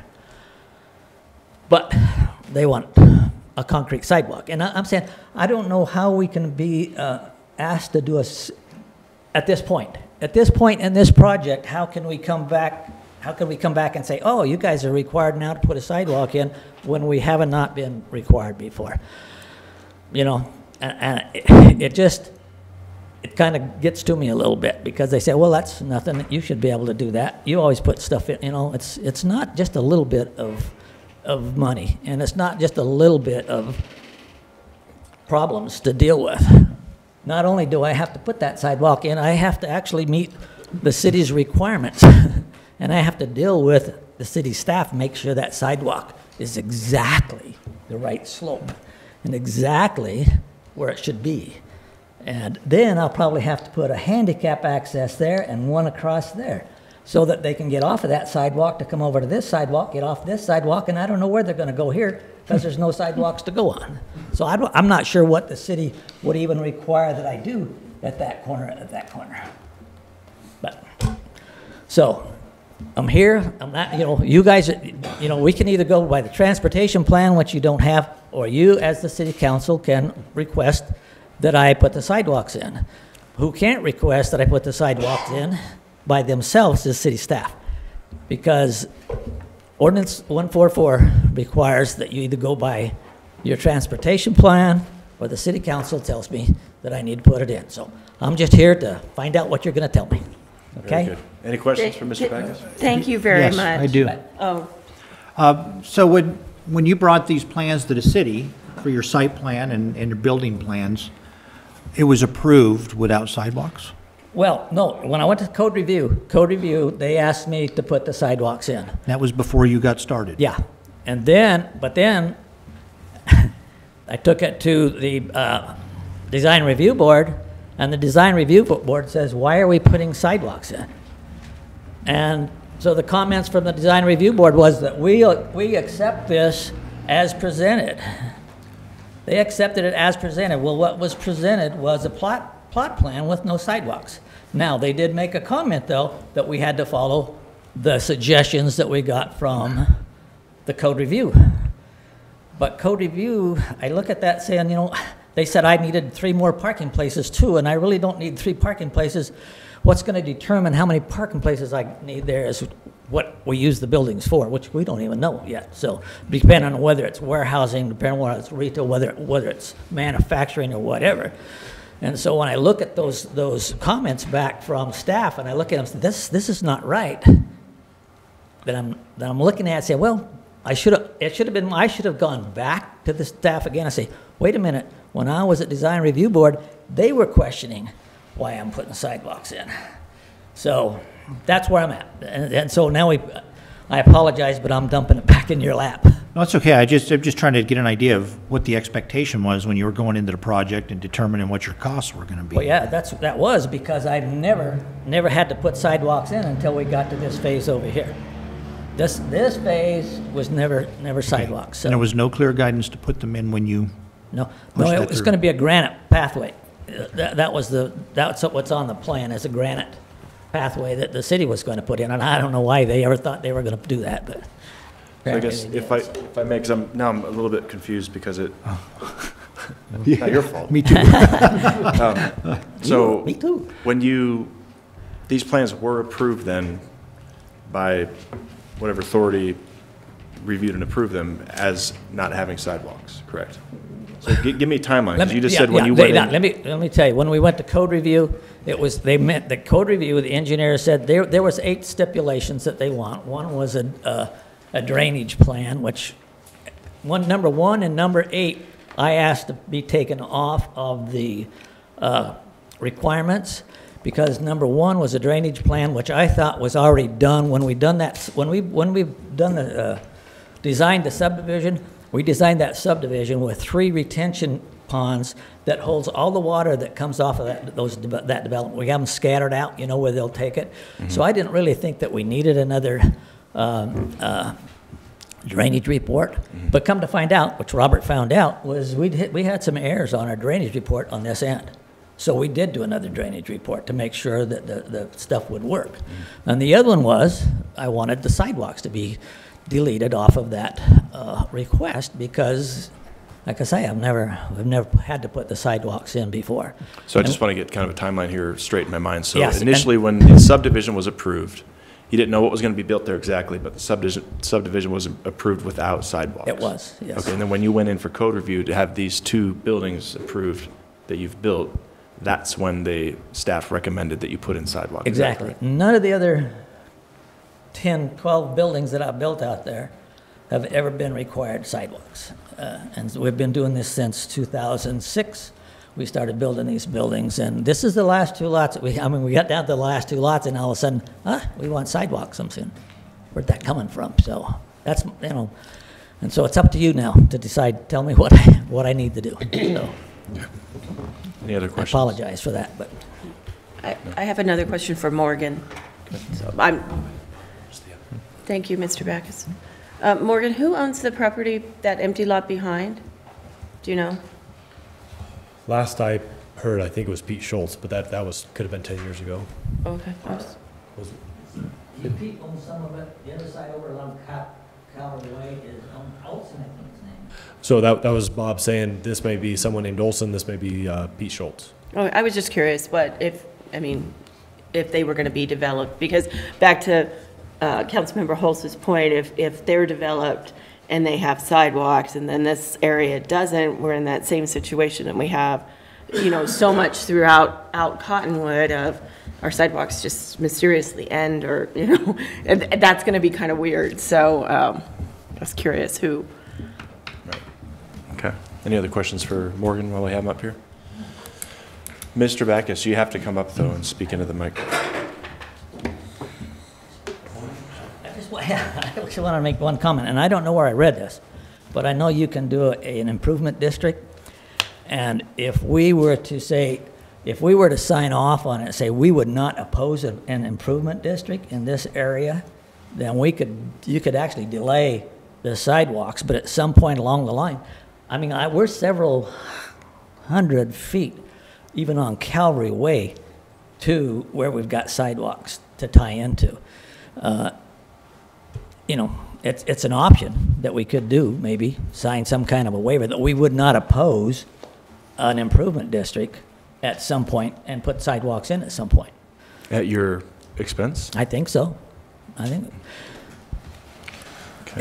what they do with those improvement districts is the city puts them in, they get grants or whatever, they put them in, and then they charge whoever owns that property so much a year they spread those payments out so it doesn't cost people all at once, because it hurts them. So right. Anyway, we're back. And I'll tell you what my son told me, even though I don't want to.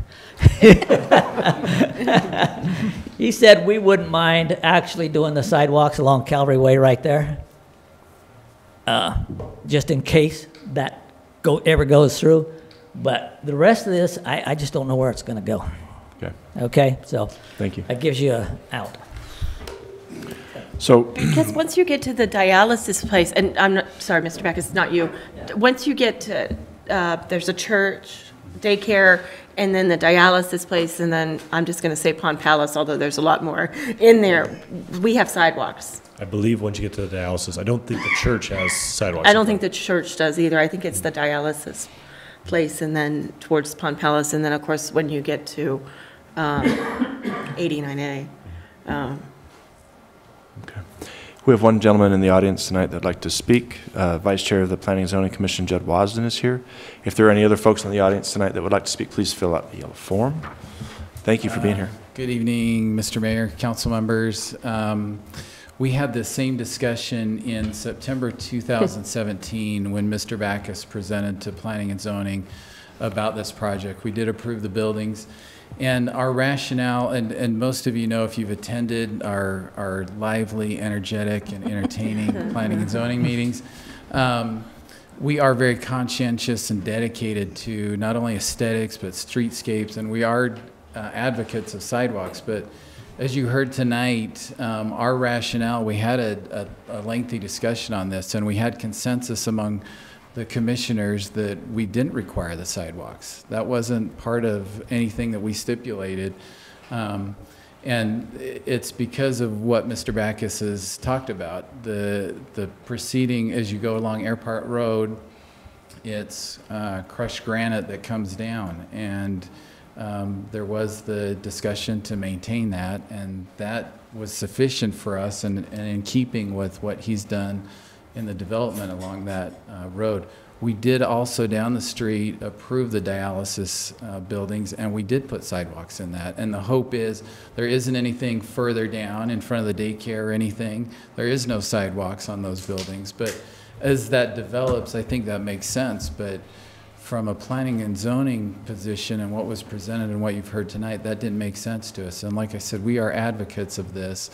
And I felt it important enough for me to represent that perspective with you tonight. Thank you. Thank you. Thank you for being here. Okay, Council, how would you like to proceed on this? I would approve the request because in good faith, Mr. Backus has done a lot of construction. He's not trying to get away with anything. When he's required to do something, he does it. We unfortunately left it very gray. Mm-hmm. And it makes perfect sense. And I'm an advocate of sidewalks as well. I mean, if we can put a sidewalk in, let's put it in, but not to the detriment of the people doing the construction. I agree in part. I mean, the suggested motion or the request is that we waive the requirement. And here, as we just heard from Mr. Wasden, from the information we've been provided, I don't see that there actually was a requirement. So I don't know that we actually are waiving anything at the time. I mean, not from what was presented, and you can feel free to correct me, Mr. Horton, but just from what I've heard and what's in the packet, that's not a very compelling, doesn't sound compelling to me that there is that requirement, or was that requirement there.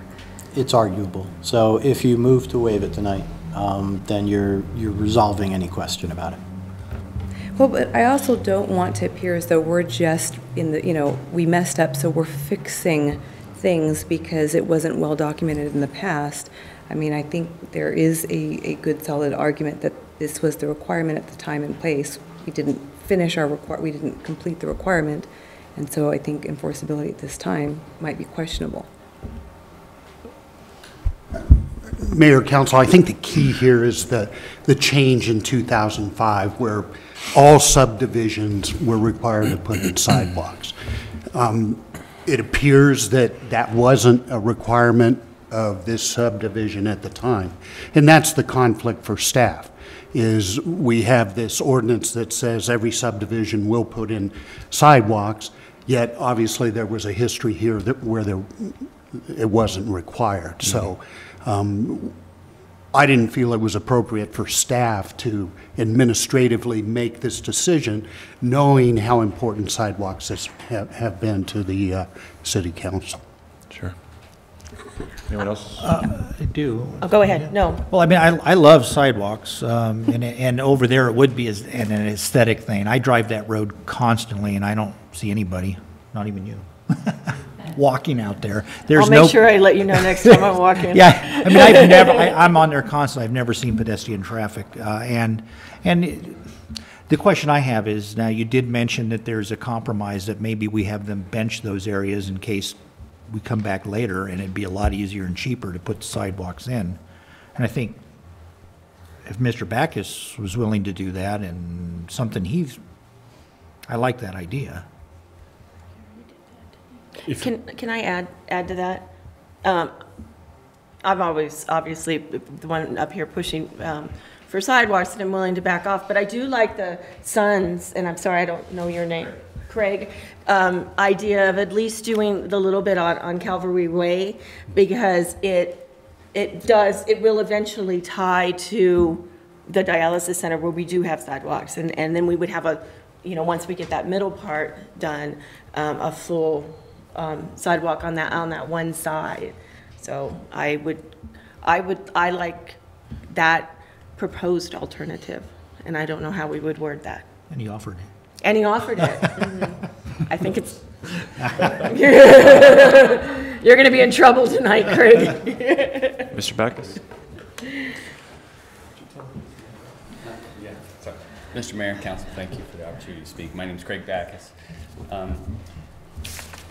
First of all, I want to say your staff has been really good to work with. They've listened to all of our comments. I feel as though what we've got here is just a small communication error that just kind of fell between the cracks, and we're trying to resolve that here at the very tail end of this project. If you look at common sense and back off kind of what was approved and how things have transitioned and how times have changed, you look at how the second subdivision has sidewalks on the one side, and as Cottonwood Street carries through, there's sidewalks on this side. And then it was Brian Mickelson, the city manager, Dad doesn't remember, they wanted it to be a softer feel out there, even though it was industrial. That's why they wanted the granite walkways along the opposite side of the road from the businesses. So it was more of a walking friendly area for them to be on. So if you look at common sense, people are going to come down this side of Cottonwood Street, and they're going to continue on that granite walkway, which would be next to the airport. But the agreement is that when the sidewalks do come down Calvary, there will be a need for a sidewalk along Calvary on that side. So we are definitely willing to try to, and that's why I persuaded him to put the handicap walkways around. those driveways. As noticed we that. knew that they were going to eventually happen there. It may not be in our lifetime, but eventually, I think we will see that. The only challenge to the Calvary one is what my father said, which is that corner where your sidewalk has to get then off that corner and onto the street.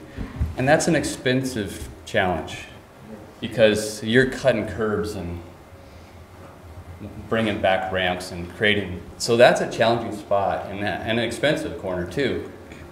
My thought is if we just really provide a true walkway for Calvary, I think someday we will see that side improve. I don't think you'll ever see the side adjacent to this AIRPARK next to our buildings ever improve or need sidewalks there. But I could see the future for Calvary. So I would really push for the width of the granite walkway along that so that someday when we do get to that corner with a sidewalk that we're ready for. Thank you very much. I just see Calvary as a potential, and that you also have the hotel there, you know, that, you know, we have a new investor there that's really improving that hotel, you know, really making it nice, and that we really could start seeing people, you know, take a stroll, you know, maybe they're taking their dogs for a walk, but, you know, or walking up to AIRPARK Animal Hospital, but, All right. Any other comments or thoughts from council? Sorry, one more quick comment. Sure. Which just got brought up, and my father did as well. It's a real challenge to create a flat curb space or a flat sidewalk area, 7 feet wide, along Cottonwood Street, which is on the southeastern side. Yeah, there's, teach me how to run that thing. Right along this side, right here, there's quite a transition in grade, and not a lot of distance between that and the improvements that are there. So this one would be really challenging. It would be fairly easy to create here, and especially along Calvary, easy to create. You're talking about the granite flat area, yeah, right. Okay. The 7 foot wide granite walkway. Correct. Okay. I don't know if you can see it right there, how the building and how the difference is. There's probably like an 8 foot difference here in grade in just that short distance. So it would be a challenge to build retaining walls and stuff like that to create that space through there. But as you can see, this is pretty flat right along here and pretty flat along that other side. Let's get the sidewalk on the other side. Yeah, and there's a sidewalk on the opposite side. Exactly. right. Okay. Okay. Thank you. Thank you. Any other thoughts from council? I have a concern that property behind this property, when it develops, is going to have sidewalks. And my concern is that we don't know, as Mr. Backus and his son boy pointed out, we don't know what that's going to be 20 years from now. It's been over 20 years the city hasn't been able to complete the sidewalk on First Street. I have no guarantees or no comfort whatsoever that if it becomes the city's responsibility, there'll ever be a sidewalk there. Right. Because we're going to require, according to what Mr. Morgan or Mr. Scott said, that vacant property, when it develops, will have sidewalks. Then it's going to have to get completed at some point in time. I understand the concerns of the Backuses. I appreciate that. But 2005 and 2018, a lot of things changed. If he'd have completed this before the changes started occurring, I don't think there'd been a problem. But if we're going to do modern, I want to do modern all the way. I understand. It's nothing personal, just sidewalks are important, and our population continues to age and continues to grow. We have no idea what kind of activities are going to be in that area in 10 or 15 years. I realize it's primarily industrial or commercial now, but don't know what's going to happen. All right. Well, I'll speak up then here from my perspective. I would love to see sidewalks wrap that property. I think it would be, a great addition out there, and I agree with vice chairman, and I think the rest of the council and former councils, that sidewalks are important. I think our community's spoken strongly about that too. That being said, I think when the subdivision was approved, it was approved without sidewalk, and so obviously a builder is going to build that into their costs when they put up whatever structure they have. And in this case, they were operating under the assumption they didn't have to put in sidewalks, so that wasn't ultimately put into their projections. So I think would be a bit unreasonable for us now to insist that they put in sidewalks when they were approved previously as not having sidewalks, having improvement along there for a walking path, but not, they didn't anticipate having to put in sidewalks there. It will be odd when that other development occurs and they are required to put in sidewalks. And I think former councils, and I was there when we updated the ordinance to require subdivisions to put in sidewalks. I think that was really in reaction to seeing what was happening with development across town, where we have islands where there are sidewalks and they connect nowhere. And so I think we finally said, okay, we're just going to require it. Well, this predated that, and I think it would be unreasonable now for us to insist on it. It will be a burden to us when we ultimately have to complete that sidewalk loop. But I don't think it's fair for us to put the burden on the developers in this situation. So I would agree with the vice chair and with, I think, what sounds like was the majority of the commission, Planning and Zoning Commission, on this situation.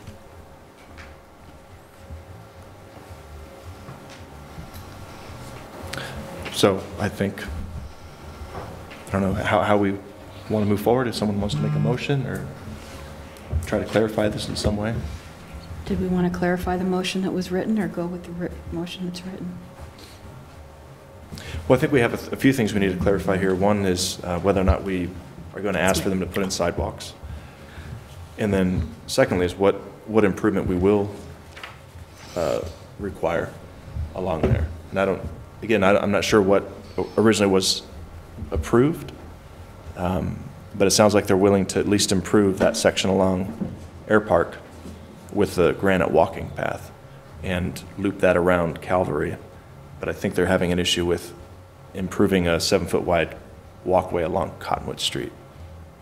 And I'd be fine not requiring them to do that, because the fact that there are sidewalks on the other side of the street, I think that's where traffic is naturally going to, pedestrian traffic will flow.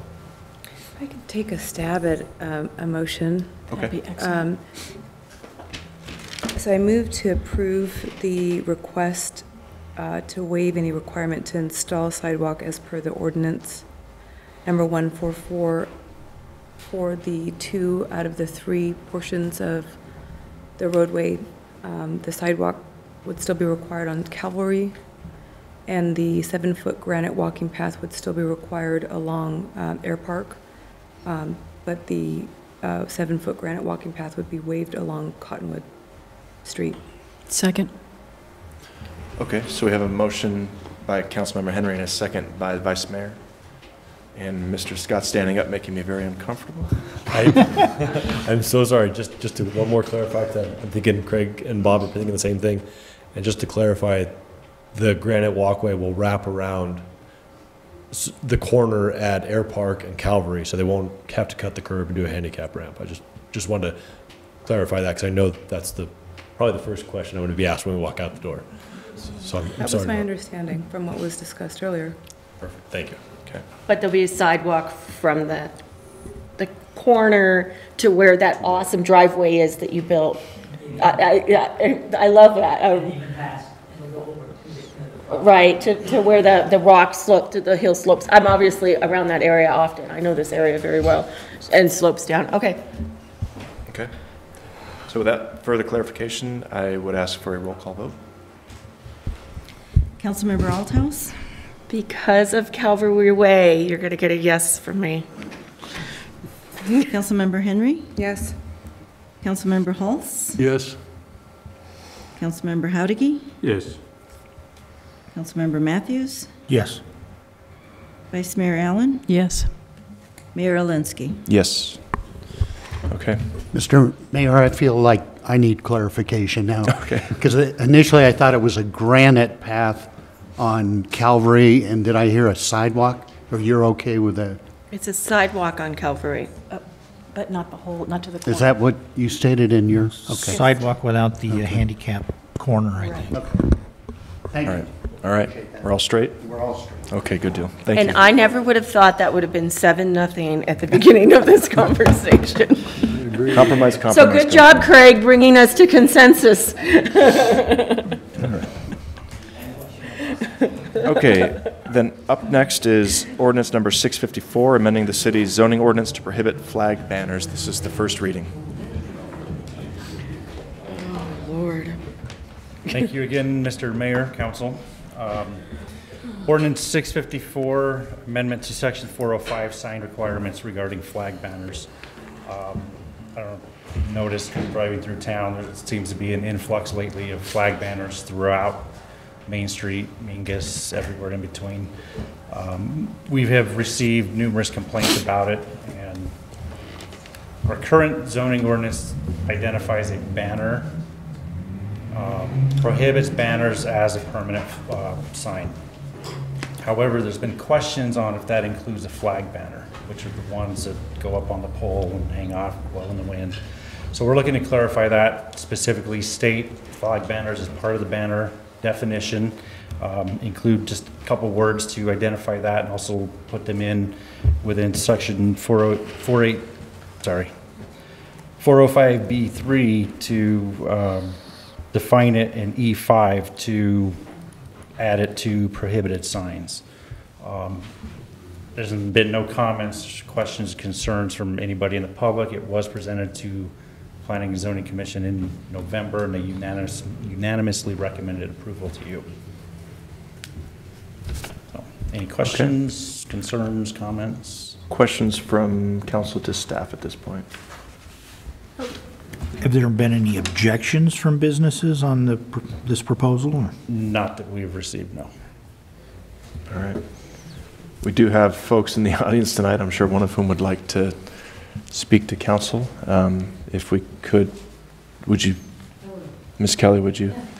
And I'm making an assumption, I'm sorry to pick you out of the audience. I think I wrote it on there in code language, but. You'll have to fill out another form too, if you don't mind at the end. Sure, fine. I thought I put it on there, but anyway, I would like to know what the definition of flag banner is, because I was under the impression, and I was allowed to have banners outside of my property, but they're purely decorative. They have no text on them at all. They're not advertising.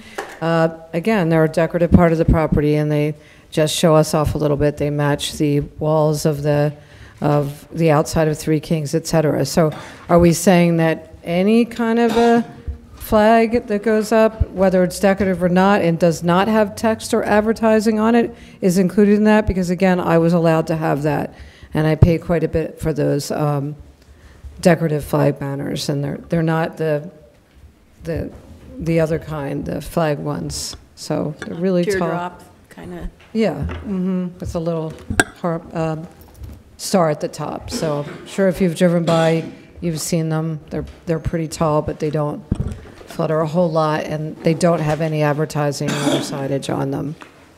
So where do I fall into that? Because I was allowed to erect those. I did buy the stands and the banners for them. We're about to get clarification for you. So thank you. Thank you. And I'm sorry, you did fill out the form with this agenda item, so I apologize. So, yeah, to clarify, this is for signs. Any banner that's used as a sign doesn't include decorations or artistic ability, so it is for signs only.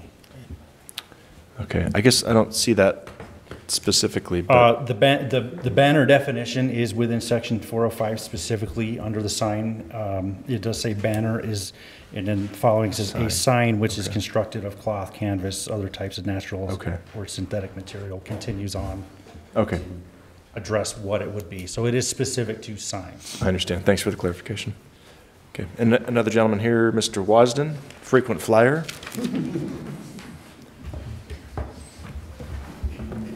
Good evening again. I figured get all my comments out tonight, then you won't see me for another couple of years.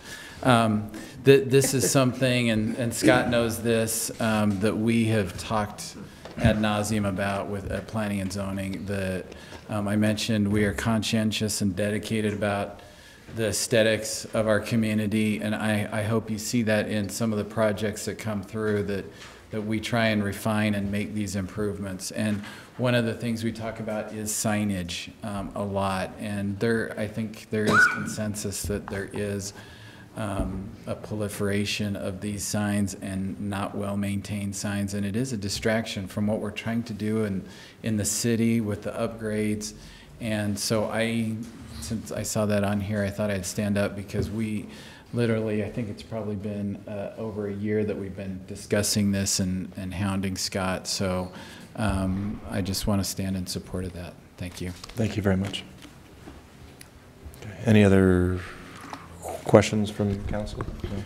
Mr. Mayor, just a little bit of background on this. We formally enforced this, and then there became questions about whether this really, because we always saw it as a banner, which are prohibited, and so we did enforce it, and then we got questions about it.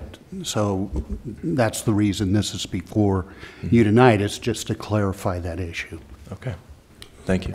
And Mr. Mayor, this is pending a much larger project we have, which is to bring you a comprehensive new sign code. Okay. All right. Looking forward to that. As are they. Yeah. All right. Well, this is just the first reading, so there's no action from council tonight. Are there any other folks here tonight that want to speak to the council on this item? All right.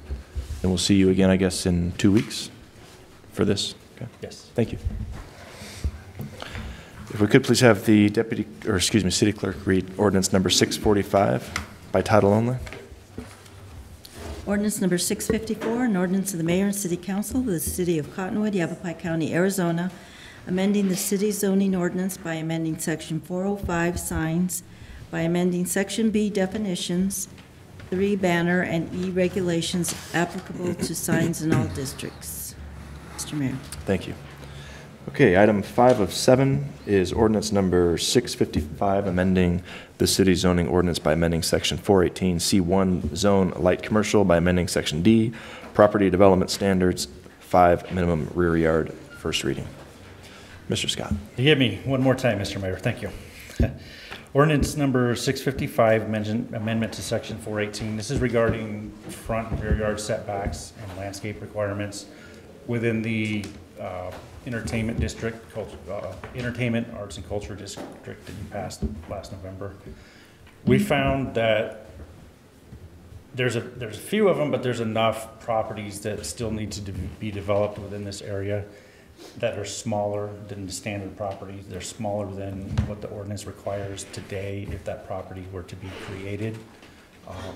We find a lot of these property owners and developers have a hard time meeting the existing setback requirements, especially here in Old Town along Main Street. The front yard setback for C1 is 20 feet.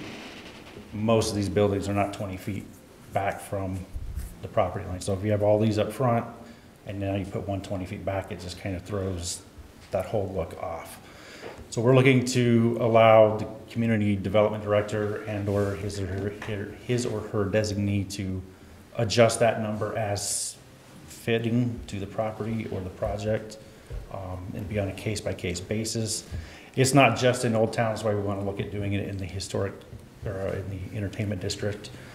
There's been projects in recent years further out on Main Street that's been an issue where something like this would help the property owner, make it consistent, make the aesthetics look pleasing, and move forward that way. Again, this was presented to the Planning Commission in November and unanimously recommended approval to you. Okay. All right, any questions from council on this? No, I appreciate that, and I always get the thought when you're talking about a building, there's like a tooth missing. You know, it's very glaring and obvious. So when you can bring those forward, it just makes sense. It's just common sense. No, I agree. This makes perfect sense. I think it's hard to overlay modern zoning on a historic district. It just doesn't, it's just not cohesive. Right. So in this case, it makes sense. My only question would be, why wouldn't we also extend this to the CR zoning district? I know I spoke a little bit about this with Doug Bartosh, but it seems to me like we do have a swath that's within the Arts, Culture, and Entertainment District that's Zone CR, but this only addresses the C1 zoning, so. Let me check the setback real quick. Okay. We haven't seen that problem in the CR zone like we have in the C1 zone. Most of the CR zone properties seem to be developed already. Therefore, it hasn't been a problem like it has throughout the C1 zone. Okay. As I mentioned, the C1 zone is a 20-foot front setback. It is that in the CR zone as well. And that's an option that we could look at including that, so it encompasses that zone throughout the entertainment district as well. Okay. I know it's just a small swath of zoning, but I think it might just take a minute just to look at it and see if it would apply for that too. I mean, obviously we'd still approve this, but maybe at a future date. Okay. See what properties might still be developable and if it would be reasonable to do that. Okay. Couldn't those properties have a special use permit issued if there was a problem? I don't know if they could now or not. If it would be looking at a variance to do that. So they'd have to go through that whole process. Yeah. It's a very difficult process to go through. Okay. Yeah. But if we could just look at it in the future and see we can do if it applies or not. Definitely. Okay. All right, well, again, first reading. Anyone from the public here tonight that'd like to speak on this item? No? Okay. First reading, we'll see you back in 2 weeks. Thank you. Thank you. City Clerk, please read ordinance number 655 by title only. Ordinance number 655, an ordinance of the Mayor and City Council of the City of Cottonwood, Yavapai County, Arizona, amending the city zoning ordinance by amending Section 418 C1 Zone Light Commercial by amending Section D Property Development Standards 5 Minimum Rear Yard. Mr. Mayor. Great, thank you. Okay, next on the agenda is item 6 of 7, appointment of Mr. Ron Corbin to serve as the city's next city manager effective on or about January 7, 2019, and approval of proposed employment agreement. And this is the last step in the long and arduous process we went through to bring Mr. Corbin in front of us as our proposed new city manager. So, we really hashed out a lot of the details of the employment contract earlier, and I think everything presented to us here tonight falls right in line with what we had hoped and anticipated. And just so you know, I did speak earlier with Mr. Corbin, and he asked, should I get in my car right now and drive up there to be there for this item tonight? And I said, I don't think that's the council's expectation. Certainly your call, but I wouldn't waste the gas. So I didn't tell him it was necessary. Want a motion? Please. I move to appoint Mr. Ron Corbin as the city's new city manager effective on or about January 7th, 2019, and to approve the attached proposed employment agreement. Second. Okay, we have a motion by Councilmember Althouse and a second by Councilmember Hulse. If we could have a roll call vote, please. Councilmember Althouse? Yes. Councilmember Henry? Yes. Councilmember Hulse? Yes. Councilmember Howdige? Yes. Councilmember Matthews? Yes. Vice Mayor Ellen? Yes. Mayor Alinsky? Yes, thank you. And thank you, Council. Okay, next is last item of the evening, Mingus Avenue Waterline Proposed Settlement Outline. Mr. Mayor and Council, I hope to be a little circumspect, at least while we're out in public session, and I don't know that we'll need to go into executive session. But as the council knows, we've discussed this project any number of times before. It's been a little cursed, and it should have been done about a year ago. We've run into any number of, there were conflicts with another project, there were problems with the plans, there were problems with the way the project was executed, and so on. There have been a lot of difficulties, there have been a lot of conversations. We are sitting on a delay damages claim that could turn into active litigation. We've engaged, and we have an unfinished project that we have about $1 million into.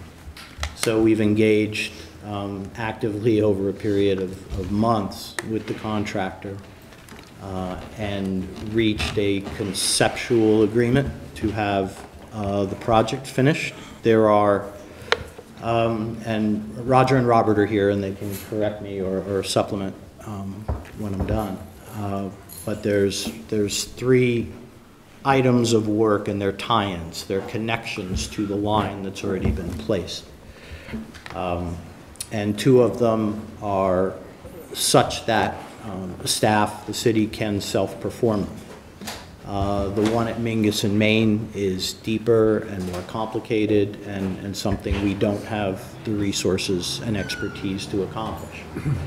So as part of this conceptual settlement, the city would self-perform those 2 easier tie-ins. The contractor would remobilize and finish Maine and Mingus.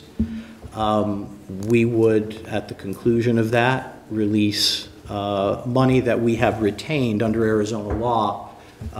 It starts at 10%, then when the project is half completed, it can go down to 5% if the project's going well. But we've retained about 5% of the $1 million contract balance. It's about $59,000.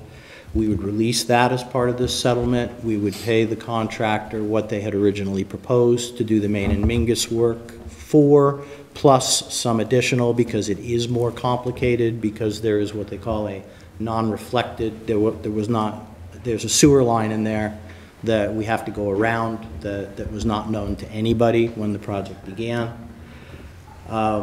And then there is built into this conceptual settlement is a resolution of the delay claims, and the city would waive potentially claims it may have for delays. There's a lot to package and unpackage here, but it's ultimately we would get the job finished for another, and $60,000, $59,000 of it has been earned already. But for $140,000, we would get the job done and be done with any and all other disputes about this project, at least related to the performance of the project. As I noted in the memo, I think there's a personal injury claim that's related to the project that'll sort itself out, but that's unrelated to this. At this point, I think I'd ask Roger and Robert if I've missed or misstated anything. I don't know if there's anything they'd like to add. I spoke with Roger and Robert earlier today and confirmed that we are ready, willing, and able to self-perform those parts of the work that are part of the contract scope, and Roger confirmed that we are. Okay. Council, any questions from Mr. Horton or Winnicke Bates? I just say I think you did a good job. Thank you. Best case. Certainly least worst. I'd like to commend Robert, for his researching and resolving a lot of the issues by coming up with a solution that is acceptable to the city and saving the city a considerable amount of money. He should be commended for his effort. Agreed. Let's just make sure this never happens again. Ditto. Please. Yeah. This is the best case for what we were up against, and certainly, the clouds have parted on this one, so I say we go for it. Don't look back. Yeah. So with that said, I would like some direction from the council. It doesn't have to be in the motion, but as the only thing I think wrinkle I see that I'm going to need to iron out with the contractor, and I'd like some direction from council, is the timing of the payments. I'm being a little, in the discussions, a little stingier about what we pay on execution of the settlement agreement that'll lead to the project being completed, and the contractor would like a little more upfront to remobilize. And again, separate from the motion, I'd like the sense of the council on that as I go forward and conclude this. Do you anticipate any blowback from the contractor if we delay payments as you're suggesting? I have proposed that we would pay the amount that represents the resolution of the delay claim when we execute the settlement agreement before they mobilize, and then we'll pay the rest when the job is finished and accepted. I've been told that that's not a deal breaker. It's perfectly That reasonable. that's not their preference. They've asked for more, but I said that's what I'm comfortable recommending to council. That's fine. I agree. I'm comfortable. Oh, yeah. In my experience, you pay too much too fast, and you end up finishing it yourself. That's my word. Ready for a motion? I move to authorize the city attorney to negotiate and the mayor to execute a final settlement agreement with Kincaid Civil Contractors to complete the Mingus Avenue Waterline project and resolve any and all pending potential disputes related to the project, accepting third-party and/or warranty claims, which shall provide for the payment of $25,000 to settle Kincaid's delay claims, approximately $56,000 to complete the connection at the Main Street/Mingus Avenue intersection, the release of approximately $58,000 in retained funds upon substantial completion of the modified project scope, and the exchange of full mutual releases with respect to any and all other pending or potential claims relating to the work under contract, excluding third-party and/or warranty claims. I'll second that. So Vice Mayor made the motion, Mayor seconded the motion. Roll call vote, please. Councilmember Aldhouse? Yes. Councilmember Henry? Yes. Councilmember Hulse? Yes? Councilmember Howdicky? Yes. Councilmember Matthews? Yes. Vice Mayor Allen? Yes. Mayor Alinsky? Yes, thank you. Thank you. Okay, I move we pay the claims. Second. Okay, all in favor? Aye. Aye. Any opposed? Sorry, it was Mayor made the motion. Councilmember Henry seconded it. And I'll move to adjourn. Second. All in favor? Aye. Adjourn. Thank you.